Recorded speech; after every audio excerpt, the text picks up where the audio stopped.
SSC 26 এবং 27, বিশেষ করে এসএসসি 26 তোমাদের বলতে আসি, যদি তুমি এই ক্লাসটি করো তাহলে এই ক্লাসের মাধ্যমে আমি তোমাকে পর্যায় সারণীটা, তোমার রসায়নের পর্যায় সারণী এই চ্যাপ্টারটা আমি তোমাকে বেসিক বেসিক ও সিকিউ সলভ তোমাকে খুব অল্প সময়ে করাই দিব। এই ক্লাসটি করলে এইটা আমি তোমাকে শিওর ভাই বলতে পারি, যদি তুমি এই চ্যাপ্টারটি আগে নাও পড়ো বা তুমি মনে করো আগে পড়ছো ভুলে গেছো, এখন তোমার কিছুই মনে নাই, তো তোমাকে আমি এই চ্যাপ্টারটা এমন ভাবে অল্প টাইমে তোমার জাস্ট সৃজনশীল প্রশ্নের জন্য, তোমার সৃজনশীল প্রশ্নের জন্য যে টপিকগুলো খুব গুরুত্বপূর্ণ ওইগুলার বেসিক আমি অল্প সময় পড়াই দিব, এবং আমি বোর্ড কোশ্চেন মানে তোমার একদম বোর্ডের সিকিউ গুলা তোমাকে আমি সলভ করাই দিব খুব অল্প টাইমের মধ্যে। তো তুমি ক্লাসটি সম্পূর্ণ করো, ক্লাসটি সম্পূর্ণ করলেই তুমি দেখবা যে তোমার লাভ হচ্ছে কি হচ্ছে না। মাত্র অল্প টাইমের মধ্যে ইনশাল্লাহ আমরা একদম বেসিক এবং সৃজনশীল প্রশ্ন বোর্ডের গুলা সমাধান করাই দিব। তো দেখো, দুইটা টাইপে ভাগ করছি, মাত্র দুইটা টাইপ পড়লেই তোমার এই চ্যাপ্টারটি কভার হয়ে যাচ্ছে। তো আমরা টাইপ ভিত্তিক ভাবে বেসিক ও সিকিউ সলভ করাই দিব। তো তুমি সম্পূর্ণ ক্লাসটি করো, করলেই তুমি দেখবা। আসসালামু আলাইকুম সবাইকে, আমার নাম রিয়ান, আমি তোমাদের রিয়ান ভাইয়া। আশা করি তোমরা সবাই অনেক ভালো আছো, সুস্থ আছো।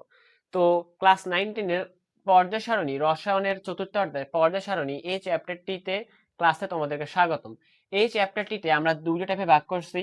তো তোমরা যারা এসএসসি 26 এবং এসএসসি 27 আছো, এই ক্লাসটি তোমাদের জন্য খুবই গুরুত্বপূর্ণ। মাত্র অল্প সময়ে তোমাকে আমি তোমার সৃজনশীল প্রশ্নের জন্য বেসিক গুলা তোমাকে একদম কভার করাই দিব, এবং তোমার সৃজনশীল প্রশ্ন তোমাকে ডাইরেক্ট বোর্ড কোশ্চেন সলভ করাই দেখাই দিব। তো দেখো, আমরা এই চ্যাপ্টারটিকে সৃজনশীল প্রশ্ন অ্যানালাইসিস করে দুইটা টাইপে আমি ভাগ করছি। তোমার টাইপ 1 হচ্ছে পর্যায়বৃত্ত ধর্ম, মৌলের পর্যায়বৃত্ত ধর্ম। টাইপ 2 হচ্ছে মৌলের অবস্থান, কোন মৌল কোন পর্যায়ে আছে, কোন মৌল কোন গ্রুপে আছে, মৌলের অবস্থান বের করা। সবচেয়ে গুরুত্বপূর্ণ টাইপ হচ্ছে তোমার পর্যায়বৃত্ত ধর্ম। এইটা করলে তোমার সৃজনশীলের জন্য 80%, তোমার 80% কভার হয়ে যাবে তুমি এইটা করলে। আর তোমরা যারা এসএসসি 26 আসছো, তোমাদেরকে তো বলছি যে তোমাদের পরীক্ষার আর বেশি দিন বাকি নেই। তোমরা এখন যদি ভালোভাবে পড়ো তাহলে কিন্তু তোমরা ইনশাল্লাহ পাস করতে পারবে, এখনো সময় আছে, পাস তো করতে পারবেই। আর একটু ভালো করে পড়লে তুমি ইনশাল্লাহ A+ এর কাছাকাছিও তুমি চলে যাবা। তো দেখো, এই চ্যাপ্টারটি তোমাকে আমি আগেই বলছি যে আমি যে প্রি ক্লাসগুলো দিব এখানে তোমাকে মাত্র 6টি সিকিউ তোমাকে আমি সলভ করে দিব। এই চ্যাপ্টার থেকে তোমাকে আমি 6টি সিকিউ সলভ করাবো। 6টি সিকিউ 6টি সিকিউ সলভ করলে তোমার একটা টাইপ শেষ। আবার এই টাইপ থেকে হয়তো তোমাকে একটা বা দুইটা সিকিউ সলভ করাইতে হবে। তো সব মিলে তোমার 8টা সৃজনশীল, 8টা সৃজনশীল যদি তুমি পড়ো, 8টা সৃজনশীল যদি তুমি পড়ো, তাহলে ইনশাল্লাহ তোমার এই অধ্যায়ের সৃজনশীলের জন্য তোমার ধারণা একদম ক্লিয়ার হয়ে যাবে। তুমি পরীক্ষা গিয়ে এই চ্যাপ্টার থেকে একটা সৃজনশীল উত্তর করতে পারবা। তো কোন সেই 6টা সৃজনশীল প্রশ্ন আমি তোমাকে দেখাই দিচ্ছি, যে 6টা সিকিউ তুমি পড়লেই তুমি পরীক্ষাতে উত্তর করতে পারবা। দেখো, তোমার টাইপ 1 পর্যায়বৃত্ত ধর্ম, এই টাইপ থেকে তোমার ওয়ান শট কোশ্চেন, মানে তোমার যে 6টা সৃজনশীল প্রশ্ন করলেই তোমার এই অধ্যায়ের প্রায় 80% সৃজনশীলের জন্য 80% কভার হয়ে যাবে। সেই চারটা মানে সেই 6টা প্রশ্ন হচ্ছে এইখানে। দেখো, তোমার 1 নাম্বার কোশ্চেন হচ্ছে আকারের ক্রমব্যাখ্যা, মানে পর্যায় সারণীর মধ্যে একটা পর্যায়ের বা একটা গ্রুপের মৌলগুলোর আকারের ক্রমব্যাখ্যা। এটা তোমার আসছে রাজশাহী বোর্ডে 21, কুমিল্লা বোর্ডে 21, আরো অনেক বোর্ডে আসছে। একটা করাই দিলে তো তুমি সবই সেম। তারপরে 2 নাম্বারটা কি X W X Y Z মৌলগুলোর ইলেকট্রন আসক্তির তুলনা করো, রাজশাহী বোর্ড 21 আসছে। তারপরে XYZ মৌলের আয়নীকরণ শক্তির ভিন্নতার কারণ ব্যাখ্যা করো, এটা তোমার আসছে কুমিল্লা বোর্ড 21। আরো অনেক বোর্ডে আসছে, তোমাকে একটা করাইলে বাকিগুলো তুমি বাড়ি কাজ করতে পারবে। আমি তোমাকে 6টা সৃজনশীল সলভ করাই দিব, এরপর বাকিগুলার উদ্দীপক বুঝাই দিব, তুমি নিজে নিজে করতে পারবা। 4 নাম্বারটা দেখো, অদাতব ধর্মের ক্রমব্যাখ্যা, এটা তোমার দিনাজপুর বোর্ড 21 এবং তোমার কুমিল্লা বোর্ড 21 আসছে। কুমিল্লা বোর্ড 21 আগেরটা আসছে, এটা তোমার দিনাজপুর বোর্ড 21 আসছে। 5 নাম্বারটা ধাতব ধর্মের ব্যাখ্যা, মানে তোমার ধাতব ধর্মের ক্রমব্যাখ্যা, এইটা আসছে বরিশাল বোর্ড 17। 6 নাম্বারটা তড়িৎ ঋণাত্মকতার ক্রমব্যাখ্যা, এটা তোমার আসছে চট্টগ্রাম বোর্ড 17।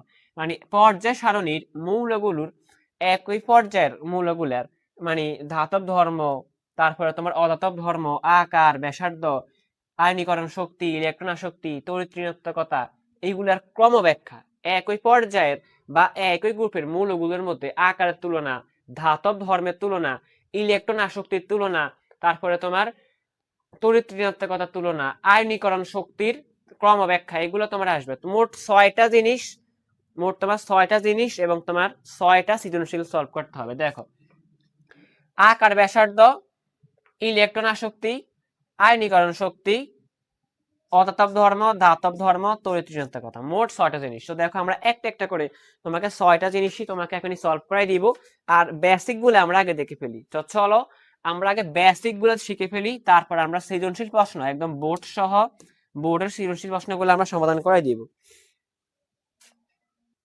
তো দেখো, পর্যায় সারণী থেকে তোমার কি কি বেসিক জানতে হবে। তোমার বইয়ের তোমার এই চ্যাপ্টারের প্রথমেই তোমার আছে পর্যায় সারণী। তো পর্যায় সারণী থেকে তোমার কি কি বেসিক জানতে হবে। দেখো, তোমার দুইটা বেসিক জানতে হবে। এক নম্বরে তোমার 1 থেকে 36টা মৌলের পর্যায় ও গ্রুপ তোমাকে মুখস্থ থাকতে হবে।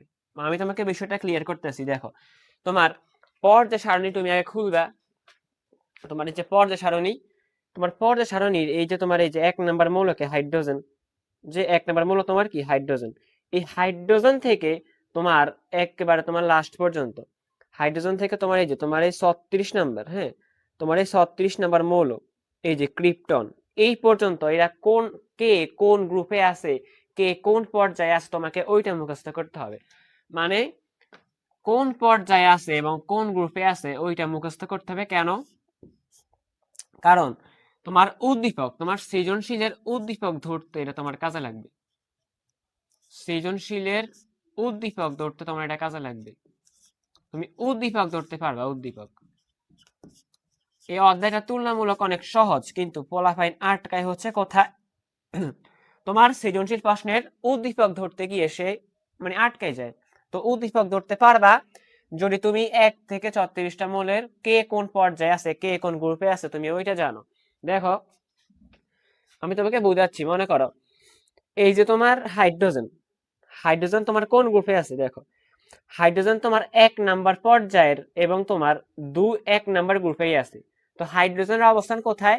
1 নাম্বার পর্যায় এবং 1 নাম্বার গ্রুপে। তো তুমি এটা কিভাবে বুঝবা? মনে করো 1 নাম্বার পর্যায় এবং 1 নাম্বার গ্রুপে সে আছে, তোমাকে এইভাবে তোমাকে 36টা মৌলের ক্ষেত্রে তোমাকে এটা মুখস্থ করতে হবে, তাহলে তুমি উদ্দীপকটা ধরতে পারবা। তার আগে আমি তোমাকে বুঝাই দিই যে পর্যায় কোনটা, গ্রুপ কোনটা। তোমার পর্যায় সারণীতে পর্যায় হচ্ছে তোমার 7টা। পর্যায় হলো কি? পর্যায় বা আনুভূমিক সারি বা রো, একই কথা, এগুলো হলো কয়টি? 7টি। আর গ্রুপ, খাড়াগুলা, গ্রুপ বা স্তম্ভ বা কলাম, গ্রুপ স্তম্ভ কলাম হলো কয়টা? তোমার 18টি। কয়টি? 18টি। তো পর্যায় যে কথা, সারিও সেই কথা, রো ও সেই কথা, কয়টা আছে? 7টা। গ্রুপ স্তম্ভ কলাম একই কথা, কয়টা আছে? 18টি। তো দেখো কোনগুলা তোমার পর্যায় বা সারি, কোনগুলা তোমার পর্যায় বা সারি হচ্ছে শোয়ানোগুলো। আশা করি তোমরা এটা বুঝো, এটা আমি তারপর বলে দিচ্ছি। দেখো, এই তোমার 1টা 2টা 3টা 4টা 5টা 6টা 7টা, এই 7টা শোয়ানো, এই যে শোয়ানো, এই যে তোমার এই যে শোয়ানো, এই এই একটা পর্যায়, শোয়ানো গুলো একটা পর্যায়। আর খাড়া যেগুলা, এই দেখো এই যে খাড়া 1টা 2টা 3টে খাড়া যেগুলা, এইগুলো তোমার 18টা আছে, দেখো এই যে 18 পর্যন্ত। তো খাড়া গুলা তোমার গ্রুপ আর শোয়ানো গুলা তোমার কি সারি। মনে করো তুমি কিভাবে একটা মৌলের অবস্থান তুমি মুখস্থ করবা। মনে করো লিথিয়ামেরটা তুমি মুখস্থ করবা, লিথিয়াম কোথায় আছে। লিথিয়াম তোমার 2 নাম্বার পর্যায়ে আছে এবং 1 নাম্বার গ্রুপে আছে। আবার বেরিলিয়ামকে দেখো, বেরিলিয়াম 2 নাম্বার পর্যায়ে আছে এবং 2 নাম্বার গ্রুপে আছে। আবার তুমি যদি এইদিকে দেখো যে তোমার অক্সিজেন, অক্সিজেন তোমার 2 নাম্বার পর্যায় এবং তোমার 16 নাম্বার গ্রুপে আছে। আবার অ্যালুমিনিয়াম তোমার 3য় পর্যায় এবং তোমার 13 নাম্বার গ্রুপে আছে। এইভাবে মোট প্রথম 36টা মৌল কে কোন গ্রুপে আছে, কে কোন গ্রুপে আছে, কে কোন পর্যায়ে আছে, তোমাকে এইভাবে কষ্ট করে এইটুকু মুখস্থ করতে হবে। যদি তুমি কষ্ট করে এইটুকু মুখস্থ করতে পারো, তাহলে তুমি ইনশাআল্লাহ তুমি উদ্দীপক গুলো ধরতে পারবে। আর আমি তো তোমাকে সৃজনশীলে দেখাইবো যে তুমি কিভাবে ধরবা, তো সমস্যা নেই। তো এই হলো তোমার একদম গুরুত্বপূর্ণ বেসিক গুলো, যেগুলো তোমাকে জানতেই হবে, যেগুলো না জানলে তুমি প্রশ্ন ধরতে পারবা না। তুমি যতই পড়ো তুমি কিন্তু প্রশ্ন ধরতে পারবা না। তো চলো আমরা একটা একটা করে বেসিক দেখে ফেলি। আমাদের এখানে জিনিস কয়টা মোট? জিনিসটা আমার 6টা। প্রথমে আছে কি? ধাতব ধর্ম, ধাতব ধর্ম, তারপরে অধাতব ধর্ম, তারপরে আয়নীকরণ শক্তি, তারপরে তোমার ইলেকট্রন আসক্তি, এরপরে তোমার তড়িৎ ঋণাত্মকতা, তারপর আকার ব্যাসার্ধ, এগুলো আছে। তো প্রথমে আমরা ধাতব ধর্ম দেখে ফেলি। আধুনিক সংখ্যা অনুযায়ী ধাতব মানে ধাতুগুলোকে আসলে ধাতব ধর্ম হচ্ছে মৌলের একটা পর্যায়বৃত্ত ধর্ম। এগুলো সব নোট করবা।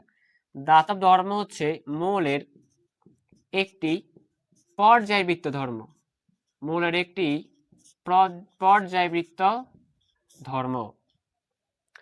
আধুনিক সংজ্ঞা অনুযায়ী কোন মৌল এক বা একাধিক ইলেকট্রন ত্যাগ করে, এক বা একাধিক ইলেকট্রন ত্যাগ করে ধনাত্মক আয়নে পরিণত হলে তাকে ধাতু বলে।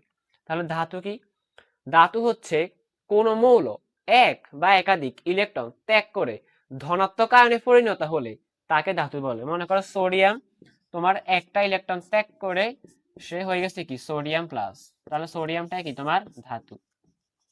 তো যে মৌল ইলেকট্রন ত্যাগ করার প্রবণতা বেশি তার ধাতব ধর্ম বেশি। তো তুমি বলবা যে মৌল ইলেকট্রন ত্যাগ করতে চাইবে বেশি, যে মৌল ইলেকট্রন ত্যাগ করতে চায় বেশি তার ধাতব ধর্ম কি বেশি, তার ধাতব ধর্ম বেশি। তুমি মনে রাখবা পর্যায় সারণীর বাম থেকে ডানে গেলে ধাতব ধর্ম কমে।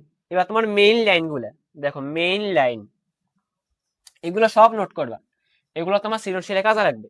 তোমার মেইন লাইন বাম থেকে ডানে গেলে পর্যায় সারণীর একই পর্যায়ের বাম থেকে ডানে গেলে, বাম থেকে ডানে গেলে মানে বুঝছো? বাম থেকে ডানে গেলে মানে কি? দেখো একই পর্যায়, এই একই পর্যায়ে দেখছো না ক্যামেরাটা, এই একই পর্যায়ের এই বাম থেকে ডান দিকে গেলে দেখো একই তৃতীয় পর্যায়ের বামে আছে কে? সোডিয়াম। ডানে আছে কে? ম্যাগনেসিয়াম। তো বাম থেকে ডানে গেলে এটা হচ্ছে তোমার একই পর্যায়ের বাম থেকে ডানে গেলে তোমার ধাতব ধর্ম হ্রাস পায়। মানে বামের গুলো ধাতু আর ডান পাশের গুলো অধাতু। তো বাম থেকে ডানে গেলে, বাম থেকে ডানে গেলে ধাতব ধর্ম হ্রাস পায়, আর উল্টাটা ডান থেকে বামে আসলে ধাতব ধর্ম বৃদ্ধি পায়। তো আশা করি বুঝছো। এটা হচ্ছে কিসের ক্ষেত্রে? এটা হচ্ছে পর্যায়ের ক্ষেত্রে। এটা হচ্ছে পর্যায়, একই পর্যায়ের, একই পর্যায়ের বাম থেকে ডানে গেলে ধাতব ধর্ম হ্রাস পায় মানে কি? অধাতব ধর্ম বৃদ্ধি পায়। ধাতব ধর্ম হ্রাস পায় মানে কি? অধাতব ধর্ম বৃদ্ধি পায়। তো বাম থেকে ডানে গেলে ধাতব ধর্ম হ্রাস পায়, তাহলে উল্টা বলো, ডান থেকে বামে আসলে ধাতব ধর্ম বৃদ্ধি পায়। দ্বিতীয় পয়েন্ট, গ্রুপের ক্ষেত্রে একই গ্রুপে, একই গ্রুপ হতে হবে। মনে করো তোমার 3 নাম্বার গ্রুপ, একই গ্রুপের উপর থেকে নিচে আসলে, উপর থেকে নিচে আসলে ধাতব ধর্ম বৃদ্ধি পায়। উপর থেকে নিচে আসলে ধাতব ধর্ম বৃদ্ধি পায়, মানে নিচের কোন গ্রুপের নিচের মৌলগুলা বেশি ধাতু, ধাতব ধর্ম কি বৃদ্ধি পায়। এবার উল্টা বলো, উপর থেকে নিচে গেলে ধাতব ধর্ম বৃদ্ধি পায়। এগুলো সব তুমি নোট করবে, এগুলো তোমার সৃজনশীলের কাজে লাগবে। উপর থেকে নিচে গেলে ধাতব ধর্ম বৃদ্ধি পায়, তাহলে অধাতব ধর্ম হ্রাস পায়।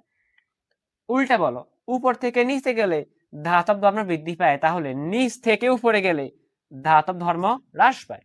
তো এগুলাই তোমার মেইন লাইন। তো আশা করি ধাতব ধর্মটা তোমার ক্লিয়ার। এই লাইনগুলাই তুমি মনে রাখবা। দেখো আমাদের ধাতব ধর্ম শেষ। এবার আমরা দ্বিতীয়টা 2 নাম্বারটা অধাতব ধর্ম দেখে ফেলি। অধাতব ধর্ম কি বা অধাতু কি? অধাতু হচ্ছে, মনে করো আগে অধাতুটা চিনো। ধাতু হচ্ছে যারা ইলেকট্রন ত্যাগ করে, আর অধাতু হচ্ছে যারা ইলেকট্রন গ্রহণ করে। কোন মৌল এক বা একাধিক ইলেকট্রন গ্রহণ করে ঋণাত্মক আয়নে পরিণত হলে তাকে অধাতু বলে। এবং যে মৌল বেশি ইলেকট্রন গ্রহণ করতে চাইবে সে বেশি বেশি কি? অধাতু। যে বেশি ইলেকট্রন গ্রহণ করতে চাইবে তার অদাতব ধর্ম কি তত বেশি। তো যার ইলেকট্রন গ্রহণ করার প্রবণতা বেশি তার অদাতব ধর্ম কি তত বেশি। তোমাকে এখান থেকে মেইন দুইটা লাইন তুমি আগের মতো মনে রাখবা। ধাতব ধর্মের ক্ষেত্রে কি শিখছো, একই পর্যায়ের বাম থেকে ডানে গেলে ধাতব ধর্ম হ্রাস পায়, আর অধাতুর ক্ষেত্রে তার উল্টো, একই পর্যায়ের বাম থেকে ডানে গেলে অধাতব ধর্ম বৃদ্ধি পায়। একই পর্যায়ের বাম থেকে ডানে গেলে অধাতব ধর্ম বৃদ্ধি পায়। এইটা তোমার পর্যায়ের ক্ষেত্রে। আর গ্রুপের ক্ষেত্রে কি, একই গ্রুপের উপর থেকে নিচে আসলে অধাতব ধর্ম হ্রাস পায়। তো একই গ্রুপের উপর থেকে নিচে আসলে অধাতব ধর্ম তোমার কি হ্রাস পায়। তুমি এবার উল্টে বলতে পারো, উপর থেকে নিচে আসলে অধাতব ধর্ম হ্রাস পায়, তাহলে নিচ থেকে উপরে গেলে অধাতব ধর্ম কি বৃদ্ধি পায়। তুমি একটা লাইন শিখলে উল্টোটা তুমি বুঝতে পারো। তো এই দুটা লাইন মনে রাখো, তোমার পরীক্ষাতে এগুলোই লিখতে হবে। তোমার অধাতব ধর্ম থেকে তোমাকে জাস্ট এইটুকুই মনে রাখতে হচ্ছে। তো আমাদের দুইটা শেষ, ধাতব ধর্ম এবং অধাতব ধর্ম আমাদের শেষ। এবার 3 নাম্বার আমরা শিখবো আয়নীকরণ শক্তি। এবার শিখবো আমরা আয়নীকরণ শক্তি। আয়নীকরণ শক্তি। তো চলো আমরা এবার আয়নীকরণ শক্তিটা দেখে ফেলি। আচ্ছা, আয়নীকরণ শক্তি দেখার আগে আমরা আগে আকার ব্যাসার্ধ এটা দেখে ফেলি। তুমি যদি আকার ব্যাসার্ধ এটা বুঝতে পারো, সবচেয়ে গুরুত্বপূর্ণ, তোমার এখানে সবচেয়ে গুরুত্বপূর্ণ হচ্ছে আকার ব্যাসার্ধ। আকার ব্যাসার্ধ একই কথা। আকার ব্যাসার্ধ বুঝতে পারলে তুমি আয়নীকরণ শক্তিও পারবা, তুমি ইলেকট্রন আসক্তি পারবা, তুমি তড়িৎ ঋণাত্মকতা পারবা। এই আকার ব্যাসার্ধ জিনিসটা বুঝলেই তুমি বাকিগুলো পারবা। তো দেখো, আকার ব্যাসার্ধ তুমি বুঝো, মনে করো একটা পরমাণু তুমি ছবি আঁকলে, যে সোডিয়াম, এই তার নিউক্লিয়াস, উপরে তার শক্তি স্তর গুলা, তো আকারটা কি বড় হবে না ছোট হবে, ওইটার তোমার এই যে কথাগুলো এখানে হবে, যে আকার কি বড় হবে না ছোট হবে, আকার কার বড় কার ছোট, তো এইগুলো আর কি। তো একই পর্যায়ের তুমি মনে রাখবা, একই পর্যায়ের বাম থেকে ডানে গেলে ব্যাসার্ধ বা আকার হ্রাস পায়। একই পর্যায়ের বাম থেকে ডানে গেলে তোমার আকার বা ব্যাসার্ধ হ্রাস পায়। তো কি বললাম, একই পর্যায়ের বাম থেকে ডানে গেলে আকার ব্যাসার্ধ হ্রাস পায়। কেন হ্রাস পায়? কারণ একই পর্যায়ের বাম থেকে ডানে গেলে ইলেকট্রন ও প্রোটন বৃদ্ধি পেতে থাকে। মনে করো তোমার সোডিয়ামের পরে পর্যায় সারণীতে খেয়াল করবা, সোডিয়ামের পরে আছে কি ম্যাগনেসিয়াম। তৃতীয় পর্যায়ে সোডিয়ামের পরে আছে কি তোমার ম্যাগনেসিয়াম। তো সোডিয়ামের পারমাণবিক সংখ্যা হচ্ছে 11 আর ম্যাগনেসিয়ামের কত 12। তাহলে বাম থেকে ডানে গেলে পারমাণবিক সংখ্যা বৃদ্ধি পায়, এটা তো বুঝছো। বাম থেকে ডানে গেলে পারমাণবিক সংখ্যা বৃদ্ধি পায়। তো বাম থেকে ডানে গেলে পারমাণবিক সংখ্যা বৃদ্ধি পেলে অর্থাৎ তার প্রোটন সংখ্যা বৃদ্ধি পায়, আর যতগুলো প্রোটন থাকে ততগুলোই তো ইলেকট্রন থাকে। তো পারমাণবিক সংখ্যা মানে তো প্রোটন সংখ্যা। তো বাম থেকে ডানে গেলে প্রোটন সংখ্যা বৃদ্ধি পেলে ইলেকট্রন সংখ্যাও তো কি বৃদ্ধি পায়।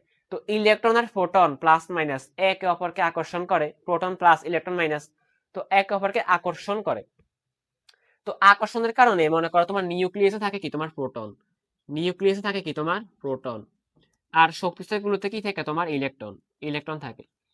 তো এই শক্তিস্তর গুলা ইলেকট্রন গুলো হচ্ছে মাইনাস, আর নিউক্লিয়াসের প্রোটন হচ্ছে কি তোমার প্লাস। তো প্লাস মাইনাস এরা পরস্পরকে আকর্ষণ করে। তো নিউক্লিয়াসে থাকার প্রোটন গুলা ইলেকট্রন গুলোকে আকর্ষণ করে নিচের দিকে নিয়ে আসতে চায়। তো ইলেকট্রন গুলা শক্তিস্তর সহ সংকুচিত হয়ে যায়, মানে তোমার পরমাণুর আকার হ্রাস পেয়ে যায়।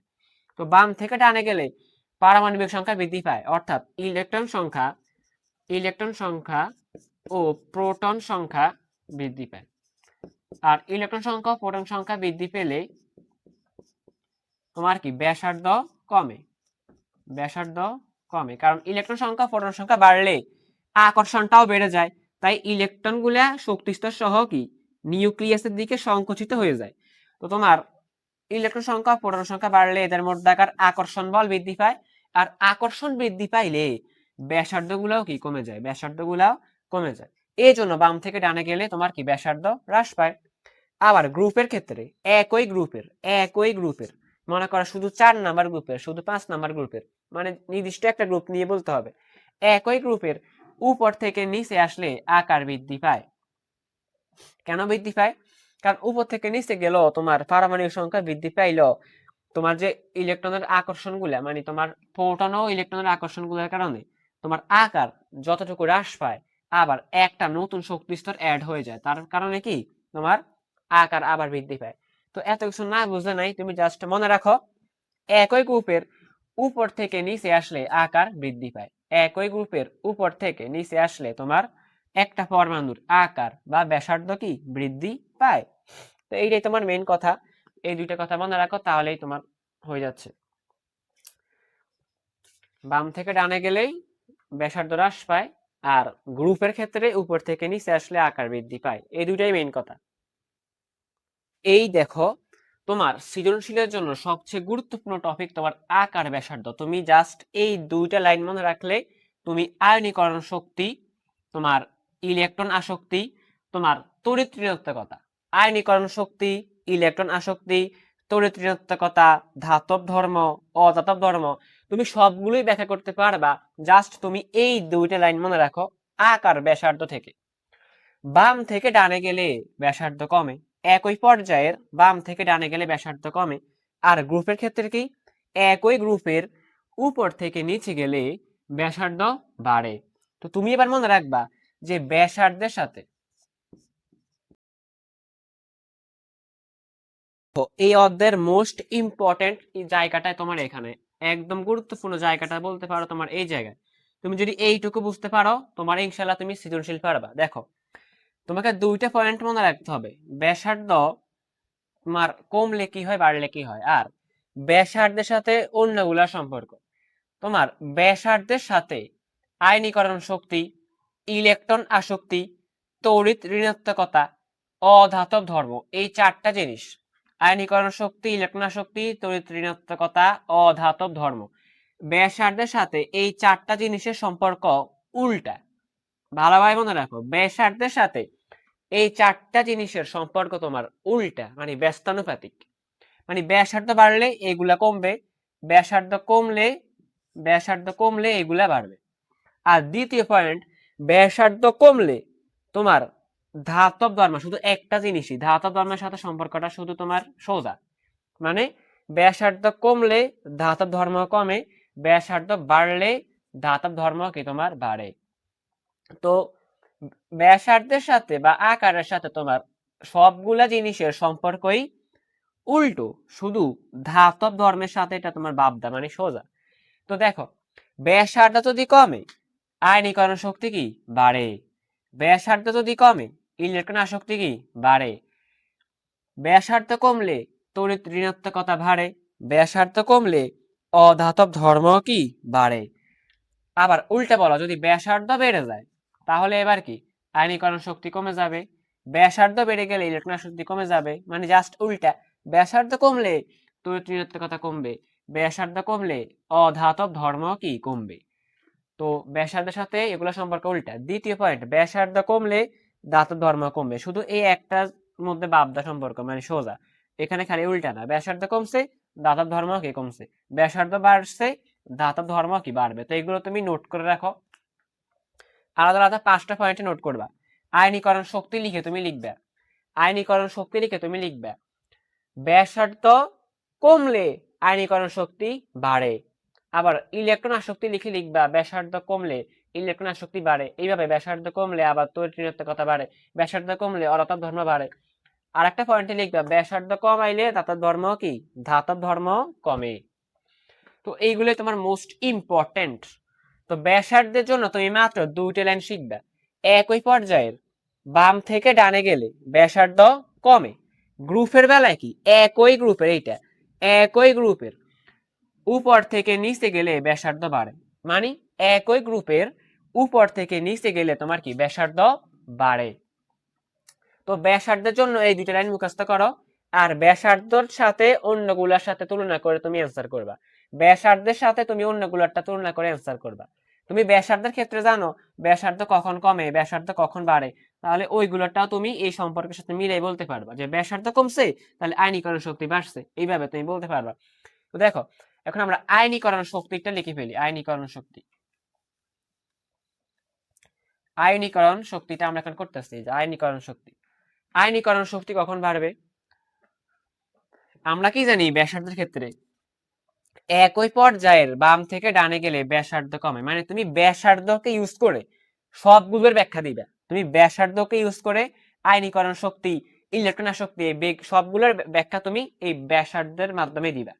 তো বাম থেকে ডানে গেলে একই পর্যায়ের বাম থেকে ডানে গেলে ব্যাসার্ধ কমে, তাহলে আমরা জানি কি ব্যাসার্ধ কমলে আয়নীকরণ শক্তি বাড়ে। তাহলে বাম থেকে ডানে গেলে আয়নীকরণ শক্তি কি বাড়ে, বাম থেকে ডানে গেলে আয়নীকরণ শক্তি বাড়ে। প্রয়োজনে তুমি এইটুকু একটু টেনে টেনে দেখো, এইটুকু বুঝলেই তোমার সব বুঝবে, ব্যাসার্ধের সাথে সবগুলো সম্পর্ক। তো বাম থেকে ডানে গেলে ব্যাসার্ধ কমে, তাহলে বাম থেকে ডানে গেলে আয়নীকরণ শক্তি কি বাড়ে, আয়নীকরণ শক্তি বাড়ে। আবার গ্রুপের ক্ষেত্রে একই গ্রুপের উপর থেকে নিচে না আসলে ব্যাসার্ধ বাড়ে। তাহলে উপর থেকে নিচে আসলে যদি ব্যাসার্ধ বাড়ে, তাহলে একই গ্রুপের উপর থেকে নিচে গেলে আয়নীকরণ শক্তি কি কমে, কারণ সম্পর্ক উল্টা। ব্যাসার্ধ বাড়লে আয়নীকরণ শক্তি কমবে, ব্যাসার্ধ কমলে আয়নীকরণ শক্তি বাড়বে। তো উপর থেকে নিচে গেলে ব্যাসার্ধ কমে, তাহলে উপর থেকে নিচে গেলে আয়নীকরণ শক্তি বাড়ে, আয়নীকরণ শক্তি কি বাড়ে। শেষ। তাহলে আয়নীকরণ শক্তি নিয়ে আর কোনো সমস্যা নাই। তো অবশ্যই এগুলো নোট করবা, অবশ্যই নোট করবা। তো দেখো আয়নীকরণ শক্তি তুমি কত সহজে বুঝে ফেললা জাস্ট ব্যাসার্ধের কনসেপ্ট থেকে। ব্যাসার্ধ কমে আয়নীকরণ শক্তি বাড়ে, ব্যাসার্ধ বাড়ে আয়নীকরণ শক্তি কি ব্যাসার্ধ বাড়ে, তো সরি ব্যাসার্ধ বাড়ে, তাহলে আয়নীকরণ শক্তিটা কি কমে। একই গ্রুপের উপর থেকে নিচে নামলে ব্যাসার্ধ বাড়ে, তো আয়নীকরণ শক্তিটা কি তোমার কমে। তো ঠিক আছে, আমাদের আয়নীকরণ শক্তি শেষ। এবার আমরা দেখে ফেলবো তোমার 5 নাম্বার টপিক ইলেকট্রন আসক্তি। তো চলো আমরা এবার 5 নাম্বার টপিকটা ইলেকট্রন আসক্তি এটা দেখে ফেলি। তো দেখো আমাদের টাইপ 1 পর্যায়বৃত্ত ধর্ম, এটার আমাদের প্রায় সব শেষ হয়ে যাচ্ছে। তোমার পর্যায়বৃত্ত ধর্মের মধ্যে তোমার মোট 6টা ধর্ম পড়লেই তোমার সৃজনশীল কাভার। ধাতব ধর্ম পড়াইছি শেষ, অধাতব ধর্ম আমাদের কমপ্লিট, আকার ব্যাসার্ধতা আমাদের সবচেয়ে গুরুত্বপূর্ণ, ওইটাও কমপ্লিট। একটু আগে আমরা 4 নাম্বারটা আয়নীকরণ শক্তিও কমপ্লিট করে ফেললাম। আর আছে 2টা ইলেকট্রন আসক্তি ও 6 নাম্বারে কি তড়িৎ ঋণাত্মকতা। তো দেখো এই যে আমি তো তোমাকে জাস্ট ঘ আর গ এর জন্য পড়াচ্ছি, ঠিক আছে, গ আর গ এর জন্য পড়াচ্ছি, ক খ এর জন্য কিন্তু এখন পড়াচ্ছি না। যেমন আয়নীকরণ শক্তি কাকে বলে, তারপরে তোমার ইলেকট্রন আসক্তি কাকে বলে, তড়িৎ ঋণাত্মকতা কাকে বলে, এগুলো তোমার ক নাম্বারের জন্য বা খ নাম্বারের জন্য তুমি শিখে রাখতে পারো, বা সংক্ষিপ্ত প্রশ্নের জন্য শিখতে পারো। এগুলো তোমার এত বেশি মনে দরকার নাই, তারপর তুমি শিখে রাখলে ভালো। যেমন ক খ এর জন্য বা তোমার গ গতেও তোমার লাগবে, মনে করো শিখলে লস নাই। তো আয়নীকরণ শক্তি কাকে বলে, তারপরে তোমার ইলেকট্রন আসক্তি কাকে বলে, তুমি এগুলা শিখলে তোমার সমস্যা নাই। তো তুমি অবশ্যই আয়নীকরণ শক্তি কাকে বলে এবং ইলেকট্রন আসক্তি কাকে বলে, তারপরে তড়িৎ ঋণাত্মকতা কাকে বলে, এগুলো শিখে ফেলবা। তোমার আয়নীকরণ শক্তিটা আসলে কি, তোমার আয়নীকরণ শক্তি হচ্ছে গ্যাসীয় অবস্থায় কোন মোলের 1 মোল গ্যাসীয় পরমাণু থেকে 1 মোল ইলেকট্রন অপসারণ করতে যতটুকু শক্তির প্রয়োজন, ওইটাই তোমার কি আয়নীকরণ শক্তি।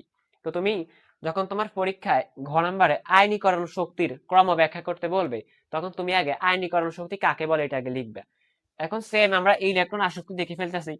যদি ইলেকট্রন আসক্তি দিয়ে তোমার গ গ বা গতে প্রশ্ন আসে, তাহলে তুমি প্রথমে ইলেকট্রন আসক্তির সংজ্ঞাটা আগে দিবা।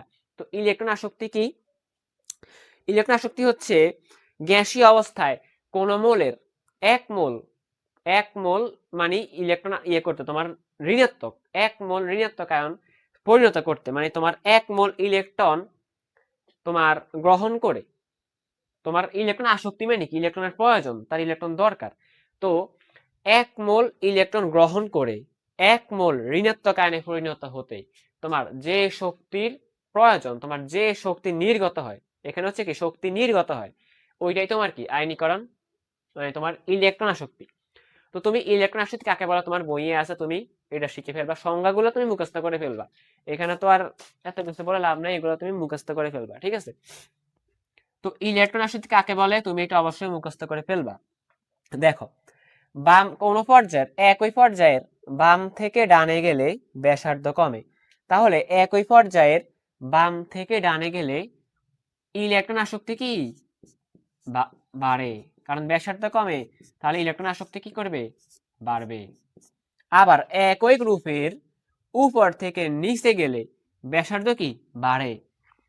তো উপর থেকে নিচে গেলে ব্যাসার্ধ যদি বাড়ে, তাহলে একই গ্রুপের উপর থেকে নিচে গেলে তোমার ইলেকট্রন আসক্তি কি কমে, তোমার ইলেকট্রন আসক্তি তখন কি হবে, কমে, তোমার ইলেকট্রন আসক্তি তখন কমে। দেখছো, শেষ।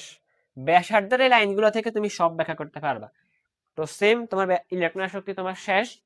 এইবার আমরা দেখে ফেলবো তোমার লাস্ট টপিক, তড়িৎ ঋণাত্মকতা। আমি তোমাকে সৃজনশীল সলভ করাই দেখাইবো যে তুমি এই লাইনগুলাই, মানে এই মেইন লাইনগুলাই তুমি উত্তর লিখবে, এইগুলাই তুমি উত্তরে লিখবে। তুমি সৃজনশীলের উত্তরে এইগুলাই লিখবা, উদ্দীপকের সাথে মিলাই এইগুলাই তুমি লিখবে। তো কিভাবে তুমি সৃজনশীল লিখবে ওইটা আমি তোমাকে দেখাই দিব সৃজনশীল সলভ করাই। তো চলো আমরা এখন লাস্ট গুরুত্বপূর্ণ টপিক, তড়িৎ ঋণাত্মকতা, আমরা এইটা শেষ করে ফেলি। তো দেখো, তড়িৎ ঋণাত্মকতা, তো তড়িৎ ঋণাত্মকতা কাকে বলে এটা তুমি অবশ্যই মুখস্থ করে ফেলবা অবশ্যই। তড়িৎ ঋণাত্মকতাটা হচ্ছে যখন সমযোজী বন্ধনে কোনো, মানে দুইটা পরমাণু যখন সমযোজী বন্ধনে আবদ্ধ হয়, তখন ওই অণুর পরমাণুগুলো বন্ধনের ইলেকট্রন জোড়াকে সবাই সবার দিকে আকর্ষণ করতে চায়। তো এই যে তারা ইলেকট্রনগুলোকে তাদের নিজের দিকে আকর্ষণ করতে চায়, এই ইলেকট্রনের প্রতি আকর্ষণকেই তড়িৎ ঋণাত্মকতা বলে। তো এটা তুমি কাকে বলে এটা মুখস্থ করে ফেলবা। তো দেখো, তোমার ব্যাখ্যামূলক প্রশ্নে যেটা আসবে, মানে তড়িৎ ঋণাত্মকতার ক্রম, তড়িৎ ঋণাত্মকতা কি বাড়ে না কমে, তখন তুমি কিভাবে লিখবে, এই ব্যাসার্ধ দিয়ে তুমি সব লিখবে। বাম থেকে ডানে গেলে ব্যাসার্ধ কমে, তাহলে একই পর্যায়ের বাম থেকে ডানে গেলে কি তড়িৎ ঋণাত্মকতা বাড়ে। উল্টো সম্পর্ক প্রথমেই বলছি, তড়িৎ ঋণাত্মকতা বাড়ে, উল্টা সম্পর্ক। আবার একই গ্রুপের উপর থেকে নিচে গেলে ব্যাসার্ধ বা আকার যদি বাড়ে, তাহলে একই গ্রুপের উপর থেকে নিচে গেলে তড়িৎ ঋণাত্মকতা কি কমবে, তড়িৎ ঋণাত্মকতা কমবে। তাহলে একই গ্রুপের উপর থেকে নিচে গেলে তোমার তড়িৎ ঋণাত্মকতাটা কি কমবে। তো একই গ্রুপের উপর থেকে নিচে আসলে তোমার তড়িৎ ঋণাত্মকতাটা কমে। একই গ্রুপের উপর থেকে নিচে আসলে তোমার কি হবে, তড়িৎ ঋণাত্মকতা কমবে, কারণ ব্যাসার্ধ বাড়াতেই তড়িৎ ঋণাত্মকতা কি কমে। সহজ। তো আমাদের 6টাই শেষ। এবার আমরা সৃজনশীল প্রশ্নগুলো সমাধান করে ফেলবো। এরপর আমরা টাইপ 2 দেখবো। টাইপ 1 এর বেসিক গুলো সব শেষ। এবার টাইপ 1 এর সৃজনশীল প্রশ্ন সমাধান দেখে ফেলবো। তারপর আমরা টাইপ 2 নিয়ে আলোচনা করব। তারপর টাইপ 2 এর বেসিক, আবার টাইপ 2 এর সিকিউ সলভ। এই দেখো আমাদের টাইপ 1 এর সৃজনশীল প্রশ্ন সমাধান। রাজশাহী বোর্ড 21 এর প্রশ্নটি আমরা এখানে লিখে রাখছি। তো দেখো, আমরা প্রথমে আকার আর ক্রম এটা একটা করে ফেলি। মোট সিকিউ করাবো 6টা। এটা তোমার 1 নাম্বারটা ধরো, রাজশাহী বোর্ড 21। তুমি এরকম আকার ক্রমওয়ালা আর বাকি যেগুলো আসছে তুমি ওইগুলা করে ফেলো। আমি তোমাকে একটা করে দিচ্ছি, এরকম আকারের ক্রম ব্যাখ্যা, কোনটার আকার বেশি, কোনটার আকার ক্রম, এরকম গুলা তুমি গাইড থেকে দেখে তুমি করে ফেলো। আমি তোমাকে একটা করে দিচ্ছি, বাকিগুলো তুমি পারবা। দেখো, উদ্দীপকটি খেয়াল করো। এই যে তোমার বিই, তোমার বেরিলিয়াম দেওয়া আছে, বেরিলিয়াম। তারপরে তোমার কি এমজি, তোমার ম্যাগনেসিয়াম। তারপরে তোমার ম্যাগনেসিয়ামের নিচের পর্যায়ে, দেখো এগুলো কিন্তু পর্যায়, সোনাগুলো পর্যায়, আর এই খাড়া এটা একটা গ্রুপ। দেখো, বেরিলিয়াম তোমার দ্বিতীয় পর্যায়ের, আর ম্যাগনেসিয়াম তোমার তৃতীয় পর্যায়ের। আর এটা তোমার hydrogen, helium, lithium, beryllium, lithium beryllium, তার মানে লিথিয়াম প্রথম গ্রুপে, বেরিলিয়াম তোমার দ্বিতীয় গ্রুপে, এটা তোমার দ্বিতীয় গ্রুপ, তোমার দ্বিতীয় গ্রুপ, আর এটা দ্বিতীয় পর্যায়, তৃতীয় পর্যায়। এভাবে তোমাকে বুঝতে হবে। তো এক্স, ওয়াই ও জেড মূলগুলোর পারমাণবিক আকারের ক্রম ব্যাখ্যা করো। তো এক্স টি আমরা জানি যে ম্যাগনেসিয়ামের নিচেরটা হচ্ছে ক্যালসিয়াম। তো যেহেতু এটা ম্যাগনেসিয়ামের নিচে, তোমার এখানে এক্স মূল হচ্ছে তোমার ক্যালসিয়াম। এক্স তোমার কি ক্যালসিয়াম, যার পারমাণবিক সংখ্যা কি তোমার 20। আর ম্যাগনেসিয়াম, অ্যালুমিনিয়াম, তারপরে কি সোডিয়াম। এই যে আগে সোডিয়াম থাকে, সোডিয়াম, ম্যাগনেসিয়াম, অ্যালুমিনিয়াম, এরপরটা কি হয় সিলিকন। তারপরটা কি ফসফরাস। এই যে সালফার দিয়ে দিছে আবার সালফার। তো ওয়াই, ওয়াই হচ্ছে কি তোমার সিলিকন 14 নাম্বার। আর জেড তোমার কি, জেড তোমার হচ্ছে কি ফসফরাস 15 নাম্বার। তুমি মূলগুলো পাই গেলা। এবার তুমি ব্যাখ্যা করবা যে এগুলো আকারের ক্রম। তো দেখো, তোমার ওয়াই আর জেড, ওয়াই আর জেড তোমার একই পর্যায়ে আছে, দেখছো ওয়াই আর জেড কিন্তু একই পর্যায়ে আছে। আর এক্স হচ্ছে কি তার নিচের পর্যায়ের। ওয়াই জেড একই পর্যায়ে আর এক্স হচ্ছে নিচের পর্যায়ে। তুমি আগে ওয়াই আর জেড কে নিয়ে কথা বলো। তো আমরা জানি একই পর্যায়ের বাম থেকে ডানে গেলে ব্যাসার্ধ আকার কি কমে। তো বাম থেকে ডানে গেলে একই পর্যায়ে তুমি লিখবে, আমরা জানি একই পর্যায়ের বাম থেকে ডানে গেলে, একই পর্যায়ের বাম থেকে ডানে গেলে, বাম থেকে ডানে গেলে কি কমে? আকার কমে। এগুলো বেসিকে বলছি না, আকার কমে। তাহলে বাম থেকে ডানে আকার কমে। তো ওয়াই আর জেড এর মধ্যে কে ডানে আছে? জেড ডানে আছে, তাহলে জেড এর আকার কি কম। তুমি বলবা যে ওয়াই আর জেড কে সিলিকন। তো ওয়াই হচ্ছে কি তোমার সিলিকন আর জেড তোমার ফসফরাস। ওয়াই তোমার সিলিকন, জেড ফসফরাস। তো সিলিকন ও ফসফরাসের মধ্যে ফসফরাস তোমার কি আছে? ডাইনে আছে। আর তুমি যদি পরীক্ষায় ওয়াই আর জেড কোন মৌল, ওয়াই যে সিলিকন, জেড যে ফসফরাস, তুমি যদি এটা ধরতে নাও পারো কোনো সমস্যা নাই। তুমি সিলিকন ফসফরাস জানো না, দরকার নাই। তুমি জাস্ট বলে দিবা যে ওয়াই আর জেড এর মধ্যে জেড আছে ডাইনে, তো বাম থেকে ডানে গেলে আকার কমে, তাহলে কি জেড এর আকার কম। তুমি সিলিকন ফসফরাস দিয়ে না বলে ওয়াই জেড দিয়ে বলতে পারো। তো ডানে গেলে আকার কমে, তো ওয়াই ও জেড এর মধ্যে, তাহলে জেড এর আকার কম। তাহলে ওয়াই ও জেড এর মধ্যে ওয়াই বড় আর জেড এর আকার কি কম। ওয়াই এর আকার বড়, জেড এর আকার কি ছোট, জেড এর আকার ছোট। শেষ। আবার আমরা আরেকটা জিনিস জানি যে মানে উপর থেকে নিচে আসলে তোমার কি হয়? তোমার ব্যাসার্ধ বাড়ে। উপর থেকে নিচে ব্যাসার্ধ বাড়ে। গ্রুপের উপর থেকে নিচে, উপর থেকে নিচে ব্যাসার্ধ কি বাড়ে? ব্যাসার্ধ বাড়ে। তো দেখো এক্স কিন্তু তোমার ওয়াই জেড এর নিচে আছে, নিচে আছে না? তো এক্স যেহেতু নিচে, এক্স নিচে, তাই এক্স এর ব্যাসার্ধ কি সবচেয়ে বেশি। এক্স এর ব্যাসার্ধ সবচেয়ে বেশি। তুমি আগে লিখবা, আমরা জানি কোন গ্রুপের উপর থেকে নিচে আসলে ব্যাসার্ধ বাড়ে। তো উদ্দীপকের এক্স নিচে আছে, ওয়াই ও জেড থেকে নিচে আছে, তাই কি এক্স এর ব্যাসার্ধ কি সব থেকে কি বেশি। তাহলে আকারের ক্রমটা কিরকম হবে? তুমি এবার দেখাই দাও যে আকারের ক্রম, আকারের ক্রম কার থেকে কার আকার বেশি, আকারের ক্রম দেখাই দাও। আকারের ক্রম হবে এরকম, এক্স এর আকার সব থেকে বেশি, এক্স গ্রেটার দেন ওয়াই এর আকার। আর এই যে তোমার এখানে যে ওয়াই আর জেড এর মধ্যে কি জেড এর আকার ছোট, ওয়াই এর আকার বড়, তাহলে ওয়াই এর আকার আর একটু বড়, আর তোমার জেড এর কি সব থেকে ছোট। তো এইটাই তোমার কি আকারের ক্রম। এই মোটা চিহ্ন যাইতে কি সেটা বড়। দেখো সবচেয়ে বড় এক্স, তো এক্স সবচেয়ে বড়, আর জেড এর ওয়াই এর মধ্যে কি ওয়াই হচ্ছে। তো দেখো এক্স সবচেয়ে বড়, এক্স বড় ওয়াই এর থেকে, ওয়াই বড় জেড থেকে, মানে জেড সবচেয়ে ছোট, ওয়াই আর একটু বড়, এক্স আরো বড়।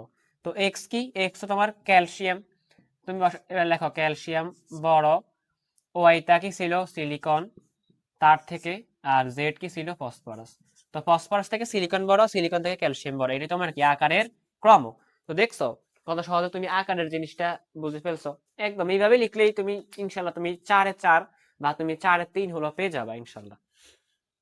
দেখো তোমাকে আগেই বলছিলাম যে তোমার 6টা টপিক থেকে তোমাকে 6টা সিকিউ করাই দিব। আকার একটা সিকিউ আমরা করাইছি একটু আগে তোমার। আবার 2 নম্বরে ধাতব ধর্মের একটা করাইবো, আবার অধাতব ধর্মের একটা করে দিব, আবার আয়নীকরণ শক্তির একটা করাই দিব, আবার ইলেকট্রন আসক্তির একটা করাবো, তড়িৎ ঋণাত্মকতার একটা করাইবো। মোট 6টা সিকে করাবো। তো এটা আমাদের 2 নাম্বারটা ময়মনসিংহ বোর্ডে 21 ধাতব ধর্মের ক্রম ব্যাখ্যা, এই ধাতব ধর্মেরটা। এরপরে আরো 4টা করাবো। তো এটা 2 নাম্বারটা দেখো, এটা করে ফেলো। দেখো উদ্দীপকে কি দিছে, 2টা মৌল দেওয়া আছে। ঘ নম্বরে বলছে 1 নগে মৌলগুলোর ধাতব ধর্মের ক্রম ব্যাখ্যা। দেখো মৌলগুলা কি লিথিয়াম আর বেরিলিয়াম। দেখো তোমার মনে আছে তোমার একটা পর্যায়ের মধ্যে লিথিয়াম, তারপরে বেরিলিয়াম, এরপরে বোরন, এভাবে একটা পর্যায় গেছে না? তো লিথিয়াম আর বেরিলিয়াম হচ্ছে কি তোমার একটা পর্যায়। তুমি এইটা বুঝছো যে লিথিয়াম আর বেরিলিয়াম তোমার কি একটা পর্যায়। লিথিয়াম আর বেরিলিয়াম তোমার একটা পর্যায়ের মৌল।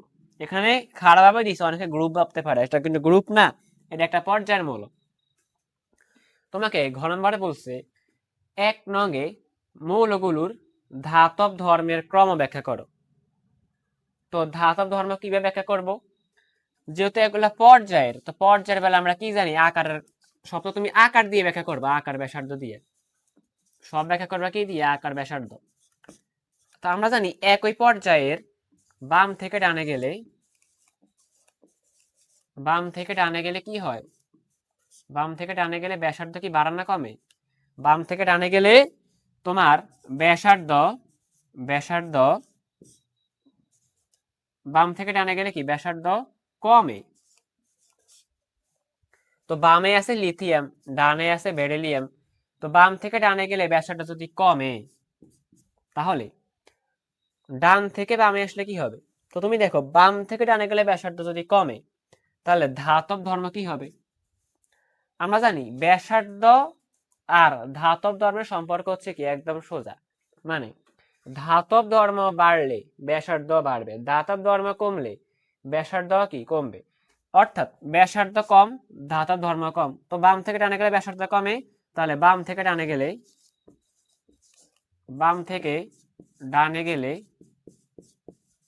কি চাইছে? ধাতব ধর্ম কি কমে, ধাতব ধর্ম কমে। তো বাম থেকে ডানে গেলে ব্যাসার্ধ কমে, তাহলে বাম থেকে ডানে গেলে কি ধাতব ধর্ম কমে। তো বামে আছে লিথিয়াম, ডাইনে আছে বেরিলিয়াম। তো ডানে গেলে কি ধাতব ধর্ম কমবে, তাহলে বেরিলিয়ামের কি ধাতব ধর্ম কম, বেরিলিয়ামের ধাতব ধর্ম কম, বেরিলিয়ামের ধাতব ধর্ম কম।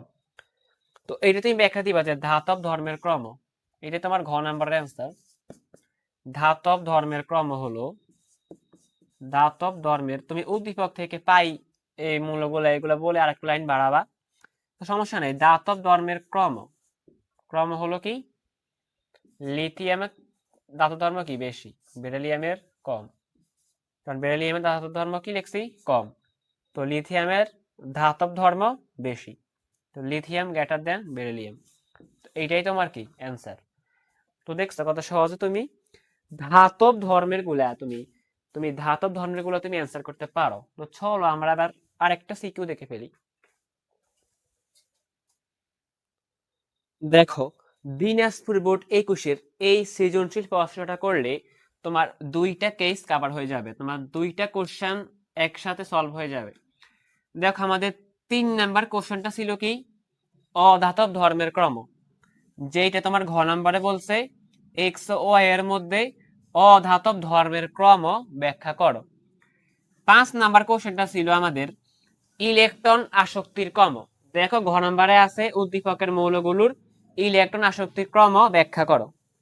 তো এইটা করলে একসাথে তোমার দুইটা হয়ে যাবে। তো দেখো, আমরা ঘ নাম্বারটাই করি। উদ্দীপকটাকে লক্ষ্য করো, তোমার 2 ও 3 মানে তোমার পর্যায় নাম্বার দেওয়া আছে, দ্বিতীয় পর্যায় আর তোমার তৃতীয় পর্যায়, আর তোমার 13 নাম্বার গ্রুপ ও 14 নাম্বার গ্রুপ। তো ঘ নাম্বারে বলছে উদ্দীপকে এক্স ওয়াই এর মধ্যে অধাতব ধর্মের ক্রম ব্যাখ্যা করো। তো দেখো, এইটা আমরা করে ফেলতেছি। তো দেখো এক্স ওয়াই কে, দেখো নিচেরটা অ্যালুমিনিয়াম আর এটা তোমার সিলিকন। তো অ্যালুমিনিয়ামের উপরেরটা তোমার হচ্ছে বোরন, তো এক্স তোমার কে বোরন। আর সিলিকনের উপরেরটা তোমার কার্বন। তোমাকে এইভাবে পর্যায় সারণীটা তোমাকে উপরের মৌলগুলো যে বলছি 1 থেকে 36টা মৌল কে কোথায় আছে তোমাকে এটা মনে রাখতে হবে। তো তোমার ওয়াই তোমার কি সিলিকন। তো ঘ নাম্বারটা করতেছি, ওয়াই তোমার কি, ওয়াই তোমার কার্বন, কার্বন। সিলিকনের উপরেরটা তোমার কি কার্বন। এখন অধাতব ধর্মের ক্রম, তো আমরা জানি কি, দেখো এটা তোমার দ্বিতীয় পর্যায়ের মৌল এক্স ওয়াই, মানে এটা তোমার একটা পর্যায়। তো আমরা জানি কোন পর্যায়ের বাম থেকে ডানে গেলে, বাম থেকে ডানে গেলে কি হয়, বাম থেকে ডানে গেলে তোমার কি বৃদ্ধি পায়, বাম থেকে ডানে গেলে তোমার আকার, তোমার আকার ব্যাসার্ধ কি হয় হ্রাস পায়। কোন পর্যায়ের বাম থেকে ডানে গেলে তোমার ব্যাসার্ধ হ্রাস পায়। আর ব্যাসার্ধ হ্রাস পেলে অধাতব ধর্ম কি পায় মনে আছে? বৃদ্ধি পায়। ভিডিও শুরুতে একটু বেসিক গুলো পড়াইছি। অধাতব ধর্ম কি বৃদ্ধি পায়। তো বাম থেকে ডানে গেলে ব্যাসার্ধ হ্রাস পায়, তাহলে কি অধাতব ধর্ম কি পাবে? বৃদ্ধি পাবে। তো বাম থেকে ডানে গেলে, বাম থেকে ডানে কি হবে? অধাতব ধর্ম, অধাতব ধর্ম কি পায়? বৃদ্ধি পায়। তো বাম থেকে ডানে গেলে ব্যাসার্ধ হ্রাস পায়, তাহলে বাম থেকে ডানে গেলে অধাতব ধর্ম বৃদ্ধি পায়। তো বামে আছে কি ডানে আছে কি? দেখো ওয়াই আছে কি তোমার ডানে, তাহলে ডানে আছে ওয়াই, তাহলে ওয়াই এর কি অধাতব ধর্ম বেশি। তো এখানে এক্স বামে ও ওয়াই ডানে, তাহলে ওয়াই অর্থাৎ কার্বনের কি বেশি? অধাতব ধর্ম বেশি। অধাতব ধর্ম কি বেশি। তো অধাতব ধর্মের ক্রম কি হবে? অধাতব ধর্মের ক্রম কার্বনের বেশি, তো কার্বনের বেশি আর বোরনের কি কম। তো এইটাই তোমার কি অধাতব ধর্মের ক্রম। তো মেইন লাইনগুলো বলে তুমি জাস্ট ব্যাখ্যা করবা। মেইন তুমি সবগুলো কি এই যে ব্যাসার্ধ দিয়ে ব্যাখ্যা করবা। বাম থেকে ডানে গেলে ব্যাসার্ধ কমে, তাহলে কি অধাতব ধর্ম বাড়ে। তো কার্বন ডানে আছে, তো কার্বনের কি অধাতব ধর্মটা কি বেশি। তো চলো আমরা এবার ঘ নাম্বারটা করে ফেলি। উদ্দীপকের মৌলগুলোর ইলেকট্রন আসক্তির ক্রম ব্যাখ্যা। তো চলো ঘ নাম্বারটা করে ফেলি। উদ্দীপকের মৌলগুলোর ইলেকট্রন আসক্তি ব্যাখ্যা করো। তো দেখো এটা আমরা করতেছি। তো উদ্দীপকের মৌলগুলো তো আমরা পাইছি। তোমার এক্স কি ছিল? তোমার বোরন। ওয়াই ছিল তোমার কার্বন, আর আরেকটা কি অ্যালুমিনিয়াম, এবং কি তোমার সিলিকন। তো বলছে ইলেকট্রন আসক্তি ক্রম। তো তুমি প্রথমে দ্বিতীয় পর্যায় নিয়ে বলো। দ্বিতীয় পর্যায়ের ক্ষেত্রে কি আমরা জানি আগে আগে সবসময় যে কোনো জিনিস ব্যাখ্যা করতে গেলে আগে তুমি ব্যাসার্ধেরটা বলবা। ব্যাসার্ধেরটা বলার পর তারপর তুমি ইলেকট্রন আসক্তি হোক আর যাই হোক, তো তুমি আগে লেখো বাম থেকে ডানে গেলে একই পর্যায়ের, বাম থেকে ডানে গেলে ব্যাসার্ধ কমে। ব্যাসার্ধ কি কমে। তো ব্যাসার্ধ কমলে কি ব্যাসার্ধের সাথে সবার সম্পর্ক কি উল্টো। ব্যাসার্ধ কমে তাহলে কি ইলেকট্রন আসক্তি কি বাড়ে। তো ব্যাসার্ধ কমে অর্থাৎ অর্থাৎ ইলেকট্রন আসক্তি বাড়ে। ইলেকট্রন আসক্তি তোমার কি বাড়ে। তো ডানে গেলে ইলেকট্রন আসক্তি তোমার বাড়ে, তাহলে ডানে আছে কে? কার্বন। তাহলে এখানে কার্বনের ইলেকট্রন আসক্তি বেশি। কার্বনের ইলেকট্রন আসক্তি কি বেশি। এবার তুমি তৃতীয় পর্যায়ে নিয়ে বলো। তৃতীয় পর্যায়ের ক্ষেত্রে আবার বাম থেকে ডানে গেলে আকার হ্রাস পায়। বাম থেকে ডানে আকার বা ব্যাসার্ধ কি হ্রাস পায়, তাহলে ইলেকট্রন আসক্তি বৃদ্ধি পায়। ইলেকট্রন আসক্তি বৃদ্ধি পায়। তুমি খাতায় লিখলে, আমি তো অনেকগুলো মুখে বলি, এখানে শর্ট করে লিখি। খাতায় লিখলে আরো বড় হবে, সমস্যা নেই। তো ডানে আকার হ্রাস পায়, ইলেকট্রন আসক্তি কি বৃদ্ধি পায়। তাহলে ডানে আছে কে? সিলিকন। তাহলে অ্যালুমিনিয়াম ও সিলিকনের মধ্যে এইভাবে লিখবে, অ্যালুমিনিয়াম ও সিলিকনের মধ্যে সিলিকন ডানে থাকায় সিলিকনের কি ইলেকট্রন আসক্তি বেশি। তাহলে কি সিলিকনের ইলেকট্রন আসক্তি বেশি। আমি তো এখানে সব লিখতেছি না, আমি মুখ দিয়ে বলতেছি কিন্তু সব লিখতেছি না, তুমি সব লিখবে। ইলেকট্রন আসক্তি কি বেশি। তাহলে উপরে উপরে যেটা পাইছো ওখানে তোমার কার্বনের আসক্তি বেশি। তো উপরেরটা ছিল কি কার্বনের আসক্তি বেশি, কার্বনের বেশি বোরন থেকে। আর নিচে পাইছো কি সিলিকনের বেশি অ্যালুমিনিয়ামের থেকে। তো এই দুইটা ক্রম তুমি পাইছো, এখন তোমাকে তো একসাথে লিখতে হবে। তো তুমি কর্মটা একসাথে লিখে ফেলো। আবার দেখো নিচে আসলে মানে উপর থেকে নিচে আসলে তোমার আকার বাড়ে, তাহলে ইলেকট্রন আসক্তি কি কমে। তাহলে নিচে আছে অ্যালুমিনিয়াম ও সিলিকন, তাহলে অ্যালুমিনিয়াম ও সিলিকনের ইলেকট্রন আসক্তি কি কমে। কম। তাহলে সবচেয়ে বেশি কার? সবচেয়ে বেশি হচ্ছে তোমার এই যে বোরন আর কার্বনের সবচেয়ে বেশি। তো ক্রম হবে কি, বোরনের বেশি, মানে কার্বনের সবচেয়ে বেশি, যে ডানে তার বেশি। তো কার্বনের সবচেয়ে বেশি বোরনের থেকে, বোরনের বেশি সিলিকনের থেকে, সিলিকনের বেশি অ্যালুমিনিয়ামের থেকে। তো এটাই তোমার কি, এটাই তোমার ইলেকট্রন আসক্তির ক্রম। তো আশা করি তোমরা এটা বুঝতে পেরেছো। তো আর দুইটা আছে, আর দুইটা আমরা করে ফেলি, তাহলে আমাদের শেষ হয়ে যাবে ইনশাল্লাহ। দেখো কুমিল্লা বোর্ড 21-এর প্রশ্নটা, এক্স WXY Z এর পারমাণবিক সংখ্যা যথাক্রমে 29, 24, 22 ও 20। ঘ নম্বরে বলছে এক্স ওয়াই ও জেড এর আয়নীকরণ শক্তির ভিন্নতা ব্যাখ্যা করো। তো আয়নীকরণ শক্তিটা এটা, মানে এটা তোমার 4 নাম্বারটা, হ্যাঁ, তোমার 4 নাম্বার কোশ্চেনটা, মানে তোমার আয়নীকরণ শক্তি যেটা। তো আয়নীকরণ শক্তিটা আছে, আর তোমার তড়িৎ ঋণাত্মকতার একটা আছে। তো তোমার মোট 6টা সিকিউ শেষ হয়ে যাবে। এটা আমাদের 5 নাম্বারটা, মানে আমার 5টা করাইতেছে এখন, এরপর একটা থাকবে।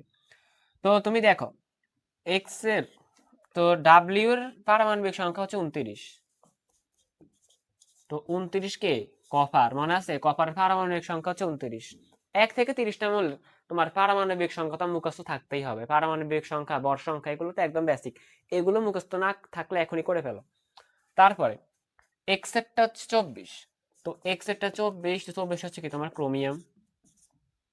আর ওয়াই, ওয়াই কি, ডাব্লিউটা তো দরকার নেই এখানে, ওয়াই কি, ওয়াই এরটা হচ্ছে পারমাণবিক সংখ্যা 22।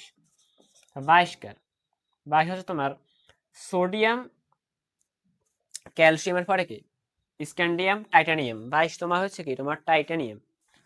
তো 22টা হচ্ছে তোমার টাইটানিয়াম। 22 তোমার কি তোমার টাইটানিয়াম। হ্যাঁ ঠিক আছে, 22 তোমার টাইটানিয়াম, অবশ্যই এগুলো মুখস্থ থাকে। 22 টাইটানিয়াম।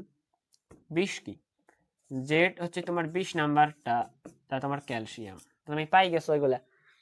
ডাব্লিউ হচ্ছে কপার, এক্স তোমার সি আর ক্রোমিয়াম, আর ওয়াই তোমার টাইটানিয়াম, আর জেড তোমার কি ক্যালসিয়াম। তো দেখো আয়নীকরণ শক্তির ভিন্নতা দেখাইতে বলছে। তো তাহলে তুমি এখানে কি দেখতেছো, তোমার কোনটা তোমার কোন পর্যায়ে আছে তোমাকে তো ওইটা দেখতে হবে। তোমার কোনটা তোমার কোন পর্যায়ে আছে তোমাকে ওইটা তোমাকে দেখতে হবে। দেখো তোমার ক্যালসিয়াম তোমার পর্যায়ের মধ্যে, তোমার তোমার চতুর্থ পর্যায়ে আছে তোমার, ঠিক আছে। তোমার এটা আছে তোমার কোথায়, তোমার 4 নাম্বার পর্যায়ে। দেখো তোমার ক্যালসিয়ামের পরে স্ক্যান্ডিয়াম, তারপরে টাইটানিয়াম, স্ক্যান্ডিয়াম এরপর টাইটানিয়াম, এরপর আবার আরো আছে। তারপর তোমার কি 24 নাম্বারটা chromium, 24 number chromium for manganese, iron, আরো যাই তোমার হচ্ছে কি কপার।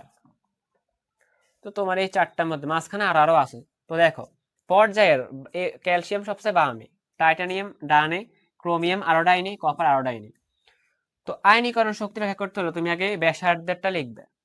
একই পর্যায়ের বাম থেকে ডানে গেলে, একই পর্যায়ে লিখবে, একই পর্যায়ের লিখবে বাম থেকে ডানে গেলে, বাম থেকে ডানে গেলে ব্যাসার্ধ কি, ব্যাসার্ধ হ্রাস পায়।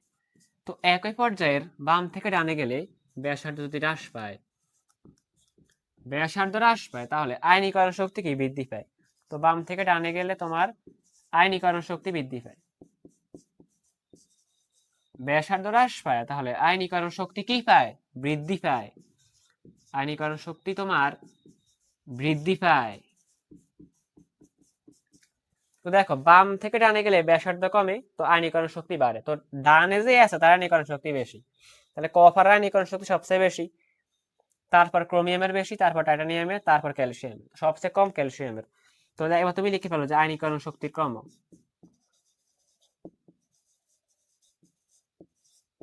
আয়নীকরণ শক্তির ক্রম তোমার কি ক্যালসিয়ামের সবচেয়ে কম, টাইটানিয়ামের আরেকটু বেশি, ক্রোমিয়ামের আরেকটু বেশি, সবচেয়ে বেশি কার কপারের।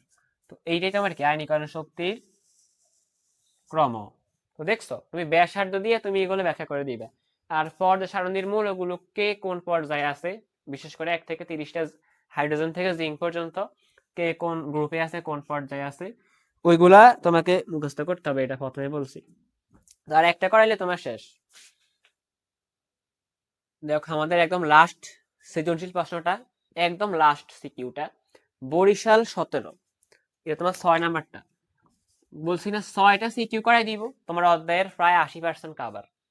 আমাদের টাইপ 1 শেষ, এটা লাস্ট সিকিউ। দেখো, ফসফরাস ক্লোরিন সালফার, এটা তোমার দ্বিতীয় বৃত্ত। ঘতে বলছে দ্বিতীয় বৃত্তের কোন মূলের তড়িৎ ঋণাত্মকতা সবচেয়ে বেশি হবে, মানে ব্যাখ্যা কর। তো ফসফরাস ক্লোরিন সালফার তোমার মনে আছে একটা পর্যায়ের মধ্যে তোমার 15 নাম্বার হচ্ছে ফসফরাস, তারপরে 16 নাম্বারটা তোমার সালফার, এরপরে কি তোমার ক্লোরিন তোমার 17 নাম্বার। একটা পর্যায়, এগুলো একটা কি পর্যায়, একটা পর্যায়ের ফসফরাসের পরে সালফার, এরপরে কি ক্লোরিন। তো আমরা জানি বাম থেকে ডানে গেলে, একটা পর্যায়ের বাম থেকে ডানে গেলে, বাম থেকে ডানে গেলে ব্যাসার্ধ হ্রাস পায়। বাম থেকে ডানে গেলে কি ব্যাসার্ধ কমে, ব্যাসার্ধ কি হ্রাস পায়। আর ব্যাসার্ধ হ্রাস পেলে তড়িৎ ঋণাত্মকতা কি বৃদ্ধি পায়, মানে ব্যাসার্ধের সাথে তো সবার সম্পর্ক উল্টা। তো ব্যাসার্ধ হ্রাস পাইলে তড়িৎ ঋণাত্মকতা কি পাবে, বৃদ্ধি পাবে। তাহলে বাম থেকে ডানে গেলে, বাম থেকে ডানে গেলে কি হবে, তোমার তড়িৎ ঋণাত্মকতা বৃদ্ধি পাবে। তড়িৎ ঋণাত্মকতা কি পাবে, বৃদ্ধি পাবে। তড়িৎ ঋণাত্মকতা কি বৃদ্ধি পাবে। তো তড়িৎ ঋণাত্মকতা তোমার কি পাবে, বৃদ্ধি পাবে। তো দেখো, বাম থেকে ডানে গেলে ব্যাসার্ধ কমে, তাহলে তোমার তড়িৎ ঋণাত্মকতাটা কি বাড়ে। তো বাম থেকে ডানে, দেখো ডানে আছে ক্লোরিন, তাহলে ক্লোরিনের তড়িৎ ঋণাত্মকতা কি সবচেয়ে বেশি, নিশ্চয়ই বুঝতে পারতেছো। তোমার তড়িৎ ঋণাত্মকতার ক্রম, তো তুমি আরেকটু বাড়াই লিখবে পরীক্ষা, তুমি তো এত কম লিখবে না, তুমি লিখবা এই বাম থেকে ডানে গেলে ব্যাসার্ধ কমে, তো এখানে সবচেয়ে বামে আছে ফসফরাস, তারপরে সালফার, তারপরে ক্লোরিন। তো তাহলে কি ব্যাসার্ধ কার কম হবে, ফসফরাসের সবচেয়ে বেশি, সালফারের ব্যাসার্ধ কম, ক্লোরিনের ব্যাসার্ধ আরো কম। তো আমরা জানি কি ব্যাসার্ধ কম হলে তড়িৎ ঋণাত্মকতা কি বেশি হয়। তো তোমার বাম থেকে ডানে গেলে ব্যাসার্ধ কমলে তড়িৎ ঋণাত্মকতা কি বাড়বে। তাহলে সবচেয়ে ডানে আছে ক্লোরিন, তাহলে কি ডানের জনের কি হয়, ব্যাসার্ধ কম হয়, অর্থাৎ তড়িৎ ঋণাত্মকতা কি বেশি হয়। তাহলে তোমার ফসফরাসের থেকে সালফারের তড়িৎ ঋণাত্মকতা বেশি, সালফার থেকে তোমার আবার ক্লোরিনের তড়িৎ ঋণাত্মকতা কি আরো বেশি। তো এইভাবে তুমি কথাগুলা, তুমি মেইন দুইটা কথা বুঝলে তুমি কথা বাড়াই লিখতে পারবা পরীক্ষায়। তো তড়িৎ লাস্টে তুমি অ্যান্সার দিবে এইভাবে, লাস্টে ফিনিশার দিবে তড়িৎ ঋণাত্মকতার, তড়িৎ ঋণাত্মকতার ক্রম। তো সবচেয়ে বেশি কার, ক্লোরিনের। ডানে যে আছে তার সবচেয়ে বেশি হচ্ছে কি তড়িৎ ঋণাত্মকতা। তো ক্লোরিনের সবচেয়ে বেশি, সালফারের আর একটু কম, আর ফসফরাসের আরো কম। তো এটাই তোমার অ্যান্সার, এটাই তোমার কি তড়িৎ ঋণাত্মকতার ক্রম। তো আশা করি এই 6টা কোশ্চেন তুমি বুঝতে পেরেছো। এই 6টার মতো আর যেগুলো আছে তোমার গাইডে, টেস্ট পেপারে, তুমি ওগুলো করে ফেলবা। তো এই ক্লাসটি করলে যদি তুমি একটু উপকৃত হও, অবশ্যই তোমার বন্ধুদের মধ্যে শেয়ার করবা। আর আমি তোমাকে বলছি যে তোমাকে বাকি অধ্যায় ক্লাসগুলো আমি দিব। দেখো, প্রায় 1 ঘন্টার একটা ক্লাসে তোমার পর্যায় সারণীর প্রায় সব শেষ হয়ে গেছে। তোমার টাইপ 1 পর্যায়বৃত্ত ধর্ম, এইটা তোমার সম্পূর্ণ শেষ। আর এই টাইপটাই তো সবচেয়ে গুরুত্বপূর্ণ, এইটা থেকে তো পরীক্ষা প্রশ্ন বেশি আসে, এটা পারলেই তোমার পুরো অধ্যায়ের প্রায় 80% কাভার। আর একটা টাইপ বাকি আছে, যেটা আমরা আরেকটা পর্ব দিয়ে দিব, পর্ব 2। ওখানে আমরা ওই টাইপটা মানে পর্যায় সারণীর বিভিন্ন গ্রুপে, মানে কোন একটা মৌলের অবস্থান কোন গ্রুপে, কোন পর্যায়ে, কোন গ্রুপে একটা মৌলের অবস্থান, কোন পর্যায়ে একটা মৌলের অবস্থান, এটা বের করতে বলে। তোমাকে ঘ নাম্বারে বলবে যে জেড মৌলের অবস্থান পর্যায় সারণীর কোন গ্রুপে। তো এই যে গ্রুপে বা পর্যায়ে মৌলের অবস্থান, ওটা আমরা করাই দিব টাইপ 2 পর্ব 2 আর একটা আপলোড দিব। তো এই ক্লাসটি কেমন লাগছে কমেন্টে জানাও। এভাবে আমরা, দেখো মাত্র 1 ঘন্টার একটি ক্লাস, আর একটা ক্লাস দিব হয়তো আধা ঘন্টা, সর্বোচ্চ 1.5 ঘন্টার একটা ক্লাস তুমি করে, দুইটা ক্লাস মিলে তুমি 1.5 ঘন্টা বা 2 ঘন্টা করলে তুমি পরীক্ষাতে সৃজনশীল প্রশ্ন পারতাছো। তো তুমি কিভাবে রসায়ন ফেল করবা, তো অবশ্যই তুমি ক্লাসগুলো দেখবা, ভালোভাবে পড়বে, ইনশাল্লাহ তুমি A+ পেয়ে যাবে। ইনশাল্লাহ তুমি পাস না, তুমি A+-এর কাছাকাছি তুমি চলে যাবা। তো আজকে এই পর্যন্তই, সবাই ভালো থেকো, সুস্থ থেকো, আর চ্যানেলটিকে সাবস্ক্রাইব করে রেখো, আমাদের সাথেই থেকো। যদি তোমরা সাবস্ক্রাইব করো, তোমরা লাইক কমেন্ট করো, তাহলেই তো নতুন ভিডিও বানানোর ইচ্ছাটা আরো বাড়ে। তো আজকে এই পর্যন্তই, সবাই ভালো থেকো, সুস্থ থেকো।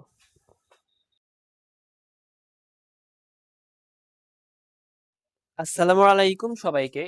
এসএসসি 26 ও 27-এর স্টুডেন্টরা, আশা করি তোমরা সবাই অনেক ভালো আছো ও সুস্থ আছো।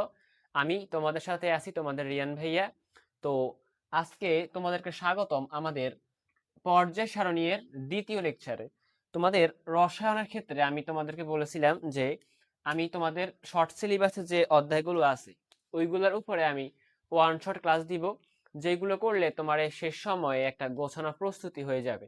মানে তোমার তোমার তৃতীয় অধ্যায় পদার্থের গঠন, তোমার চতুর্থ অধ্যায় পর্যায় সারণী, তোমার সপ্তম অধ্যায়ের রাসায়নিক বিক্রিয়া, এই 3টা অধ্যায়ের উপর আমরা ক্লাসগুলো আগে দিব, কারণ এই 3টা অধ্যায়ের মধ্যে তোমার একদম সহজে সিকিউ উত্তর করা যায়। মানে তোমার বইয়ে সব টপিক থেকে তার প্রশ্ন আসে না, যেই টপিকগুলো থেকে প্রশ্ন আসে ওইগুলাই আমরা জাস্ট সলভ করাই দিব, এবং আমরা বোর্ড কোশ্চেনগুলো সুন্দরভাবে তোমাকে সলভ করাই দিব, যাতে তুমি এই কম সময়ে একটা প্রস্তুতি নিতে পারো যে তুমি ইনশাল্লাহ পরীক্ষা কিছু লিখে আসতে পারবা। তো আমরা পর্যায় সারণী এর প্রথম লেকচার নিয়েছিলাম, এটা হচ্ছে আমাদের ওয়ান শট ক্লাস পর্ব 2। তো পর্ব 1 এর লিংক আমরা এই ভিডিওর ডেসক্রিপশন বক্স এবং কমেন্ট বক্সে দিয়ে দিব। তো তোমরা কাজটি সম্পূর্ণ করো, আর আগের ক্লাসটি অবশ্যই করে ফেলো, কারণ পর্যায় সারণী আমরা মোট 2টা টাইপে ভাগ করছি। তোমার পর্যায় সারণী এই চ্যাপ্টারকে আমরা সিকিউ অনুসারে তোমার 2টা টাইপে ভাগ করছি। একটা টাইপ হয়েছে কি তোমার মৌলের পর্যায়বৃত্ত ধর্ম, মানে আকার, ব্যাসার্ধ, আয়নীকরণ শক্তি, ইলেকট্রন আসক্তি, তড়িৎ ঋণাত্মকতা, অধাতব ধর্ম, ধাতব ধর্ম, এই যে বিষয়গুলো আছে যেগুলো থেকে সৃজনশীল সবচেয়ে বেশি আসে, তোমার এই টাইপটা পড়লে 80% তোমার কাভার, 80% কাভার। তো এই টাইপটা আমরা প্রথম ক্লাসে করাইছি, ওটা লিঙ্ক দিয়ে দিব। তো আজকে আমরা টাইপ 2 নিয়ে আলোচনা করব। তো টাইপ 2টা হচ্ছে আমাদের মৌলের অবস্থান, মানে পর্যায় সারণীতে একটা মৌলের অবস্থান। মনে করো তোমাকে যদি কেউ বলে সোডিয়ামের অবস্থান পর্যায় সারণীর কত নাম্বার গ্রুপে এবং কত নাম্বার পর্যায়ে, সোডিয়াম পর্যায় সারণীর কততম পর্যায়ে আছে বা কত নাম্বার গ্রুপে আছে, যদি এরকম প্রশ্ন তোমার আসে তাহলে এইটাই তোমার অ্যান্সার করতে হবে। এইভাবে কিভাবে করবা ওটা দেখাই দিব। তো এই জাতীয় কোশ্চেন আসবে তোমার এই টাইপ থেকে। তোমাকে একটা উদ্দীপকের একটা মৌলকে বলবে যে এই মৌলটির অবস্থান পর্যায় সারণীর কোন গ্রুপে, বা যদি তোমাকে বলে এই মৌলটির অবস্থান বের করো, তো সেম। তো পর্যায় সারণীর পর্যায় গ্রুপে মৌলের অবস্থান কিভাবে বের করতে হয় সেটা আমরা শিখে ফেলবো খুব অল্প সময়ে। এরপর আমরা বোর্ড কোশ্চেন সলভ করাই দেখাই দিব যে তুমি আসলে এখন পারতেছো। তো দেখো আমরা বেসিক গুলো দেখে ফেলি। তো দেখো কোন মৌল পর্যায় সারণীর কত নম্বর পর্যায়ে আছে আমরা ওইটা বের করা শিখে ফেলি, অর্থাৎ পর্যায় নাম্বার বের করা আমরা শিখে ফেলি। মানে কোন মৌল পর্যায় সারণীর কত নাম্বার পর্যায়ে আছে ওইটা আমরা এখন বের করা শিখবো। একটা নিয়ম শিখলেই তোমার এইটা শিখা হয়ে যাবে। দেখো কোন মৌলের ইলেকট্রন বিন্যাসে সবচেয়ে বাইরের প্রধান শক্তি স্তরের নম্বরই ওই মৌলের পর্যায় নম্বর। তাহলে তোমাকে কোন মৌলের ইলেকট্রন বিন্যাস করতে হবে, ইলেকট্রন বিন্যাস করলে ইলেকট্রন বিন্যাসের বাইরের প্রধান শক্তি স্তরের, বাইরের কি প্রধান শক্তি স্তরের নম্বরই ওই মৌলের পর্যায় নম্বর। আমরা একটা এক্সাম্পল দেখে ফেলি তাহলে আরো ভালোভাবে ক্লিয়ার হবে। ম্যাগনেসিয়াম, এটা পারমাণবিক সংখ্যা কত, 12। তুমি ইলেকট্রন বিন্যাস করো 1s 2s, তো এস এ কয়টা যেতে পারে, 2টা। তো তুমি 12টার মধ্যে 2টা দিছো, আর আছে 10টা। 2s, এস এ তো 2টা যেতে পারে, তো 2টা দাও। 1s টু 2s টু, মোট 4টা গেছে। 2 ফি, ফিতে যাইতে পারে সর্বোচ্চ 6টা, তুমি 6, 2 ফি 6। আবার 3s 2, এরপরে কি, তো 1s টু 2s টু 2 ফি 6, দেখছো 4টা আর 6টা 10টা, আর 2টা গেছে 12টা। 12টা দেওয়া শেষ, ইলেকট্রন বিন্যাস শেষ। তো আমরা ম্যাগনেসিয়ামের ইলেকট্রন বিন্যাস করলে দেখতে পাই যে এর বাইরের প্রধান শক্তি স্তর, ব্যাপারটা ভালোভাবে বুঝো। প্রধান শক্তি স্তর কি, এই যে 1 2 3 এইগুলি হচ্ছে কি তোমার প্রধান শক্তি স্তর। 1 মানে কি প্রথম প্রধান শক্তি স্তর, 2 মানে দ্বিতীয়, 3 মানে কি তৃতীয় প্রধান শক্তি স্তর, আর এস পি এগুলো হচ্ছে কি তোমার উপশক্তি স্তর। তো এই যে 3 একদম বাইরের প্রধান শক্তি স্তর হচ্ছে কি তোমার 3। তো বাইরের প্রধান শক্তি স্তর নম্বর ওই মৌলের পর্যায় নম্বর। তো একদম বাইরের প্রধান শক্তি স্তর পাইছো কি এখানে 3, তাহলে পর্যায় নাম্বার কত, 3। পর্যায় নম্বর তোমার কত এখানে, 3। তাহলে ম্যাগনেসিয়াম তোমার তৃতীয় পর্যায়ে অবস্থান করতেছে। তাহলে ম্যাগনেসিয়ামের অবস্থান কোথায়, পর্যায় সারণীর তৃতীয় পর্যায়ে। তো আশা করি এইভাবে যে কোনো মৌলের পর্যায় নাম্বার বের করতে বললে তুমি ইলেকট্রন বিন্যাস বের করে করে ফেলতে পারবা। আমি তোমাকে একটা হাতের লেখা দিই, SW করবা। SW, সোডিয়াম কোন পর্যায়ে আছে, লিথিয়ামেরটা করবা, এরপরে তুমি জিঙ্কেরটা করবা, কপারেরটা করবা, এগুলো তুমি বাড়ি কাজ করবা, ক্লোরিনেরটা করবা। তো এই 5টা মৌলেরটা তুমি বের করে ফেলো, সেম ইলেকট্রন বিন্যাস করবা, এরপরে তুমি বলবা। আগে এটা লিখবে, আগে নিয়মটা মুখস্থ করো, এটা লিখবে, তারপরে ইলেকট্রন বিন্যাস করে তুমি সিদ্ধান্ত দিবা যে কত নাম্বার পর্যায়ে অবস্থান করছে। তো পর্যায়টা আমাদের শেষ। তো চলো এবার আমরা গ্রুপ, মানে কোন মৌল পর্যায় সারণীর কত নাম্বার গ্রুপে অবস্থান করছে ওইগুলো দেখে ফেলি। তো গ্রুপ নাম্বার বের করার 3টা নিয়ম আছে, তো আমরা 3টা নিয়ম দেখে ফেলতেছি, এরপর আমরা বোর্ড কোশ্চেন সলভ করব।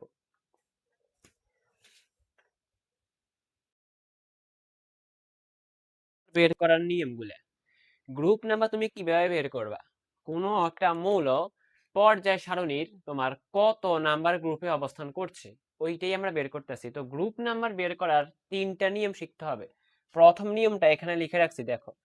কোন মৌলের ইলেকট্রন বিন্যাসের বাইরের প্রধান শক্তি স্তরে যদি এস অরবিটাল থাকে, এস অরবিটাল মানে তোমাকে এবার উপশক্তি স্তরের কথা বলতে আছে, অরবিটাল মানে হচ্ছে কি উপশক্তি স্তর। তো এস অরবিটাল থাকে তাহলে এস অরবিটালের ইলেকট্রন সংখ্যাই ওই মৌলের গ্রুপ নাম্বার। কি বলছো বুঝছো? এস অরবিটালের ইলেকট্রন সংখ্যাই ওই মৌলের গ্রুপ নাম্বার হবে। তো আবার বুঝছো, কোন মৌলের ইলেকট্রন বিন্যাসে বাইরের প্রধান শক্তি স্তরে যদি এস অরবিটাল থাকে, কোথায়? বাইরের প্রধান শক্তি স্তরে যদি এস অরবিটাল থাকে তাহলে ওই এস অরবিটালের ইলেকট্রন সংখ্যাই ওই মৌলের গ্রুপ নাম্বার। দেখো একটা এক্সাম্পল লিখে রাখছি, এক্সাম্পলটা করাইলে বুঝবা। ক্যালসিয়াম ইলেকট্রন বিন্যাস করতে হবে, তো ইলেকট্রন বিন্যাস করেই তো বুঝতে হবে। ক্যালসিয়ামের পারমাণবিক সংখ্যা 20, তো করো। 1s, 1s দুইটা যাবে, 1s2 দুইটা গেছে, 2s এখানেও তো দুইটা যাইতে পারবে, এসে তো সর্বোচ্চ দুইটা যাইতে পারে ইলেকট্রন, 1s2 2s2। 2 ফি, ফিতে তো 6টা যাইতে পারে সর্বোচ্চ, 2p6। 3s2 3 ফি, ফিতে আবার 6টা যাবে সর্বোচ্চ, 3p6। মোট কয়টা গেছে? 10, 10 দিয়ে 12 আছে 18। 4s, 4s কত হবে? 3p আর 3d আছে আবার। ও তোমার 3p পরে তোমার আবার 3d আছে, দেখো 3dটা লিখি, 3d এরপরে 4s। তো আগে তো 3d তে যাবে না, আগে যাবে 4s এ, তো 4s2 আর d তে কি শূন্য, একটাও যাইতে পারে নাই। তো দেখো ইলেকট্রন বিন্যাসের কি বলছে, বাইরের প্রধান শক্তি স্তর, দেখো এই 1 হচ্ছে কি প্রধান শক্তি স্তর, 2 ও প্রধান শক্তি স্তর, 3 ও প্রধান শক্তি স্তর, 4 ও প্রধান শক্তি স্তর। তো বাইরের প্রধান শক্তি স্তর কোনটা? 4। তো বাইরের প্রধান শক্তি স্তর হচ্ছে এইটা। তো বাইরের প্রধান শক্তি স্তরে এস অরবিটাল, হ্যাঁ বাইরের প্রধান শক্তি স্তরে কি এস, এস অরবিটাল আছে। তো এস অরবিটালের ইলেকট্রন সংখ্যাই ওই মৌলের গ্রুপ নাম্বার। তো দেখো এস অরবিটাল ইলেকট্রন আছে কয়টা? দুইটা। তো যেহেতু এস অরবিটাল ইলেকট্রন দুইটা, তাহলে গ্রুপ নাম্বার কত? 2। তো ক্যালসিয়ামের গ্রুপ নাম্বার 2। ক্যালসিয়ামের গ্রুপ নাম্বার হচ্ছে কত? 2। ক্যালসিয়াম 2 নাম্বার গ্রুপে অবস্থান করছে। তো আশা করি তোমরা ইলেকট্রন বিন্যাস করে এই নিয়মের অধীনে গুলো করে ফেলতে পারবা। তুমি ইলেকট্রন বিন্যাস করে যদি দেখো যে বাইরের প্রধান শক্তি স্তরে এস আছে, বাইরের প্রধান শক্তি স্তর কোনটা? দেখো একদম বাইরেরটা, 3 তো হবে না, 4। তো 4 তোমার কি বাইরের প্রধান শক্তি স্তর। তো বাইরের প্রধান শক্তি স্তরে এস অরবিটাল আছে। তো এস অরবিটালের ইলেকট্রন সংখ্যাই গ্রুপ নাম্বার হবে। তো এস অরবিটাল ইলেকট্রন আছে দুইটা, তো গ্রুপ নাম্বার কত? 2। তো তোমাদের নিয়ম 1 শেষ, তোমরা এবার করে ফেলবা। তুমি বাড়ি কাজ হিসাবে তুমি সোডিয়ামেরটা করে ফেলিও, এই সোডিয়ামেরটা এরকম হবে, সোডিয়ামেরটা করে ফেলিও ইলেকট্রন বিন্যাস করে, এইভাবেই হবে। আমরা এবার পরবর্তী নিয়মে চলে যাই। তো দেখো আমাদের গ্রুপ সংখ্যা বের করার দ্বিতীয় নিয়ম, এটা হচ্ছে আমাদের কি গ্রুপ সংখ্যা বের করার দ্বিতীয় নিয়ম। তো দেখো দ্বিতীয় নিয়মটা কি, কোন মৌলের ইলেকট্রন বিন্যাসে বাইরের প্রধান শক্তি স্তরে যদি এস ও ফি অরবিটাল থাকে। এবার তোমাকে দেখতে হবে যে বাইরের প্রধান শক্তি স্তরে এস ও ফি অরবিটাল থাকে, তাহলে এস ও ফি অরবিটালের মোট ইলেকট্রন সংখ্যার সাথে আরো 10 যোগ করলে যে সংখ্যা পাওয়া যাবে ওইটাই ওই মৌলের গ্রুপ সংখ্যা। তো দেখো একটা এক্সাম্পল রেখে রাখছি, ক্লোরিন 17, পারমাণবিক সংখ্যা 17। এইটা করলে তোমার আরো ক্লিয়ার হয়ে যাবে। দেখো তুমি আগে ক্লোরিনের ইলেকট্রন বিন্যাসটা করে ফেলো। 1s কয়টা যাবে সর্বোচ্চ? 2টা, 1s2।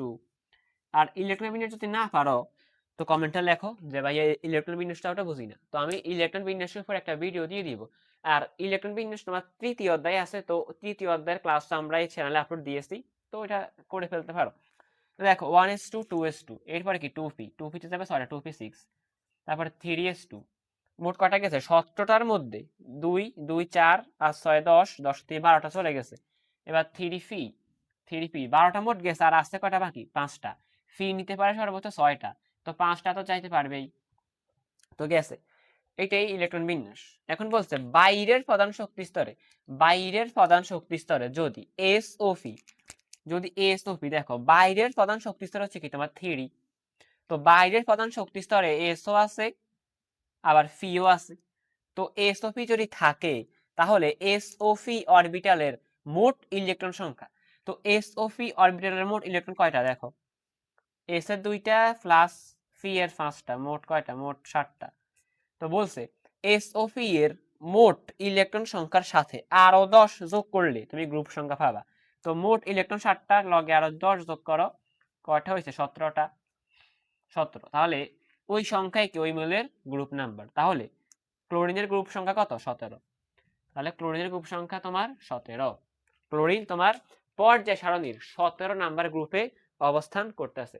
তো আশা করি তুমি দ্বিতীয় নিয়মটা বুঝতে পেরেছো। তো তুমি দ্বিতীয় নিয়ম বুঝলে তুমি বাড়ি কাজ করবা, ফ্লোরিন, ফ্লোরিন 9, পারমাণবিক সংখ্যা 9, ফ্লোরিনের গ্রুপ সংখ্যাটা তুমি বের করো, এই নিয়মেই হবে। তো চলো আমরা এবার তৃতীয় নিয়মটা দেখব। তো চলো গ্রুপ সংখ্যা বের করার আমাদের তৃতীয় নিয়ম এবং শেষ নিয়মটা আমরা দেখে ফেলি। তো গ্রুপ সংখ্যা নির্ণয়ের আমাদের 2টা নিয়ম কিন্তু শেষ, এইটা হচ্ছে আমাদের লাস্ট নিয়ম। তো দেখো কোন মৌলের ইলেকট্রন বিন্যাসে বাইরের প্রধান শক্তি স্তরে যদি s অরবিটাল থাকে এবং এর আগের প্রধান শক্তি স্তরে যদি d অরবিটাল থাকে, তাহলে s ও d এর মোট ইলেকট্রন সংখ্যাই ওই মৌলের গ্রুপ সংখ্যা। তো মানে তোমার বাইরের প্রধান শক্তি স্তরে s থাকবে এবং এর আগের প্রধান শক্তি স্তরে d থাকবে, তাহলে s ও d এর মোট ইলেকট্রন সংখ্যাই ওই মৌলের গ্রুপ সংখ্যা।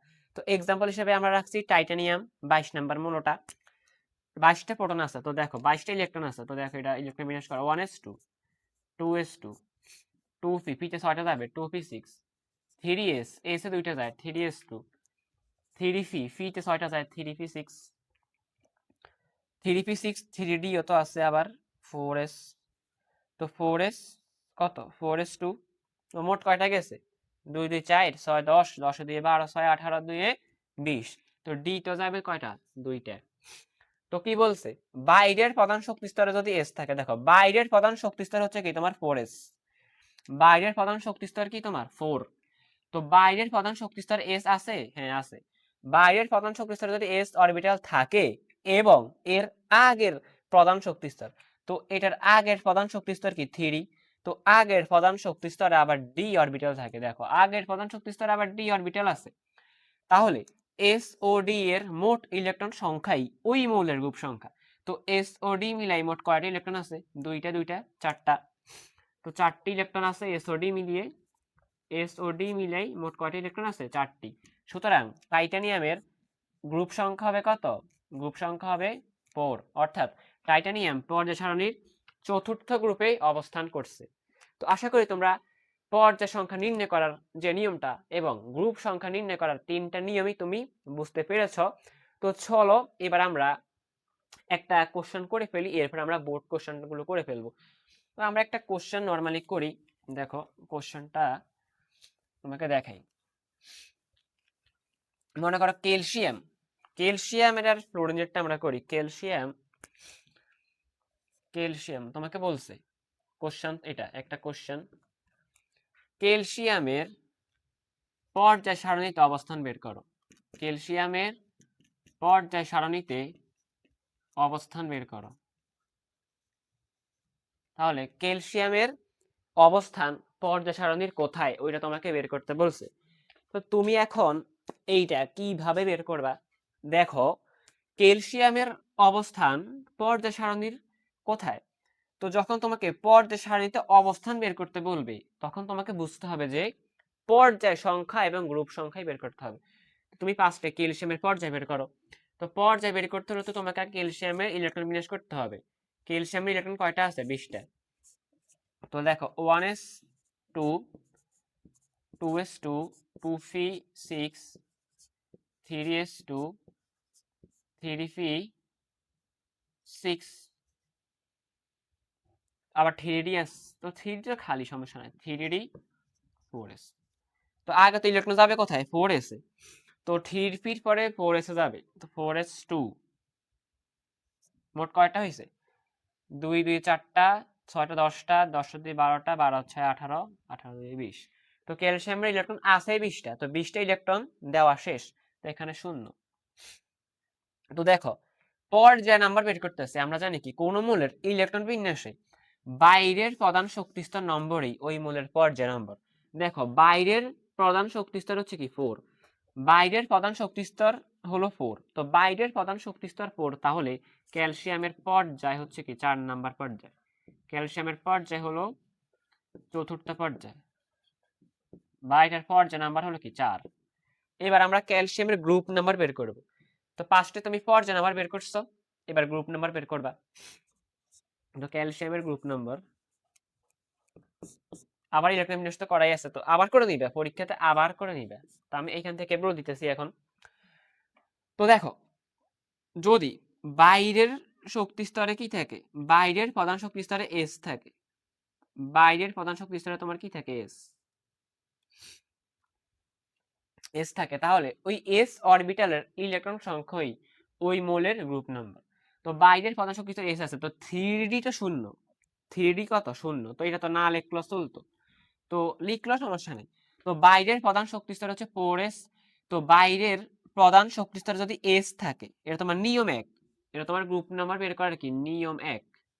তো বাইরের প্রধান শক্তি স্তরে যদি এস থাকে, তাহলে এস অরবিটালের ইলেকট্রন সংখ্যাই ওই মোলের গ্রুপ সংখ্যা। তো দেখো এস এ ইলেকট্রন আছে কয়টা, 2টা, তাহলে ক্যালসিয়ামের গ্রুপ সংখ্যা হবে কত, 2। তো ক্যালসিয়াম 2 নাম্বার গ্রুপে অবস্থান করছে। তো এটাই পর্যায় সারণীতে ক্যালসিয়ামের অবস্থান। ক্যালসিয়াম পর্যায় সারণীর 4 নাম্বার পর্যায়ে এবং 2 নাম্বার গ্রুপে কি অবস্থান করতেছে। তো আশা করি তোমরা এরকম সব করে ফেলতে পারবা একই নিয়মে। পর্যায় নাম্বার বের করা তো একটাই নিয়ম, আর গ্রুপ সংখ্যা বের করা তোমার 3টা নিয়ম। তো আশা করি তোমরা গ্রুপ সংখ্যা ও পর্যায় সংখ্যা বের করতে পারবা।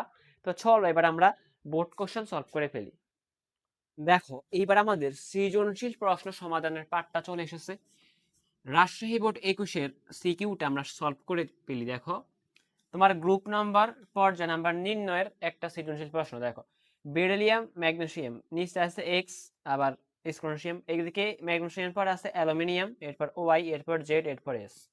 তো একটা গ্রুপ একটা পর্যায় তোমার দেওয়া আছে। উদ্দীপকে তোমাকে গ নাম্বারে বলছে উদ্দীপকের জেড মৌলের ইলেকট্রন বিন্যাস দেখিয়ে পর্যায় সারণীতে অবস্থান বের করো। পর্যায় সারণীতে অবস্থান মানে কি, পর্যায় সারণীতে অবস্থান বের করতে বললে তোমাকে ওই মৌলের পর্যায় সংখ্যা এবং গ্রুপ সংখ্যা বের করতে হবে। তো জেড বলছে কি উদ্দীপকের জেড, এই যে জেড, তো জেডটাকেই আসলে দেখো ম্যাগনেসিয়াম, অ্যালুমিনিয়াম, এরপরে কি সিলিকন, এরপরে কি ফসফরাস, এরপরে কি সালফার, সালফারকে যদি দিয়েছে সালফার, তো অ্যালুমিনিয়াম পরে সিলিকন পরে ফসফরাস, তো জেড তোমার কি ফসফরাস। তুমি আগে বুঝবা বুদ্ধি করে জেড কি। তো উদ্দীপকের জেড, তুমি লিখবে উদ্দীপকের জেড হলো কে ফসফরাস। এখন তুমি পর্যায় সংখ্যা বের করো আগে, পর্যায় সংখ্যা, পর্যায় সংখ্যা তুমি কিভাবে বের করবা। তো আগে পর্যায় সংখ্যাটা বের করে ফেলো, এরপর গ্রুপ সংখ্যা বের করবা। তো দেখো পর্যায় সংখ্যাটা বের করো। আগে তো ফসফরাসে ইলেকট্রন বিন্যাস করতে হবে। তো ফসফরাস তোমার হচ্ছে কি 15 নাম্বার, হ্যাঁ 15টা ইলেকট্রন আছে। তো 1s2, 2s2, 2p6, 3s2 এবং কি 3p কয়টা গেছে 15টার মধ্যে দুইটা, 4টা 6টা 10টা 12টা, আরো 3টা দাও, তো 15টা সব হয়ে গেছে 3p3। তো পর্যায় সংখ্যা হচ্ছে ইলেকট্রন বিন্যাসে সবচেয়ে বাইরের শক্তিস্তর নম্বরই প্রধান শক্তিস্তর, মানে বাইরের প্রধান শক্তিস্তর নম্বরই পর্যায় সংখ্যা। দেখো বাইরের প্রধান শক্তিস্তর কে 3, তাহলে পর্যায় সংখ্যা কত, পর্যায় সংখ্যা কত 3। তাহলে ফসফরাসের পর্যায় সংখ্যা, ফসফরাসের পর্যায় সংখ্যা তোমার কি 3, তো ফসফরাস তোমার 3 নাম্বার পর্যায়ে আছে। এবার তুমি গ্রুপ নাম্বার বের করো। তো তুমি গ্রুপ নাম্বার বের করার ক্ষেত্রে আবার ইলেকট্রন বিন্যাস করবা, তুমি আবার ইলেকট্রন বিন্যাসটা করবা। তো আমি এইটা থেকেই তোমাকে বুঝাই দিতেছি, তুমি পরীক্ষায় অবশ্যই আবার করবা। তো ইলেকট্রন বিন্যাস তুমি মনে করো আবার করলা, তো করার পরে তুমি দেখবা যে এটা তোমার কোন নিয়মে পড়ে, বাইরের শক্তি, বাইরের প্রধান শক্তি স্তরে যদি এস ও ফি থাকে। দেখো বাইরের প্রধান শক্তি স্তর হচ্ছে কি তোমার 3। তো বাইরের প্রধান শক্তি স্তরে যদি এস ও ফি থাকে, তাহলে এস ও ফি এর মোট ইলেকট্রনের সাথে, তো এস ও ফি এর মোট ইলেকট্রনের সাথে আরো 10 যোগ করতে হবে। তো এস ও ফি এর মোট ইলেকট্রন হচ্ছে কি 2 আর 3 যোগ করলে মোট ইলেকট্রন কয়টা? এস ও ফি মিলে মোট কয়টা? 5টা ইলেকট্রন। সাথে আর কই যোগ করতে হবে কি 10। তো মোট হয় কত? 15। তাহলে গ্রুপ নাম্বার কত? 15। তাহলে ফসফরাসের পর্যায় নাম্বার 3 এবং গ্রুপ নাম্বার 15।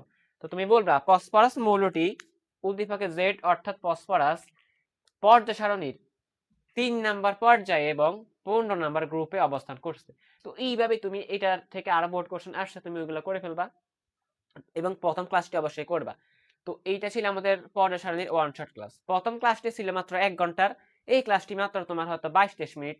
তো মাত্র 1.5 ঘন্টা সময়ের থেকে কম সময়ে তুমি একটা অধ্যায়ের সৃজনশীল গোছাই পাই যাইতেছো। তো এই চ্যাপ্টারে আমরা সংক্ষিপ্ত প্রশ্ন ও খ নাম্বার যাতে মুখস্থ করতে না হয় ওইটা একটা ক্লাস দিব। তো ওই ক্লাসটা আপলোড হবে পরে। তো আশা করি তোমরা এটা বুঝতে পেরেছো। তো ভালো লাগলে তোমার বন্ধুদের মাঝে শেয়ার করিও। তো আজকে এই পর্যন্তই, সবাই ভালো থেকো ও সুস্থ থেকো। আসসালামু আলাইকুম।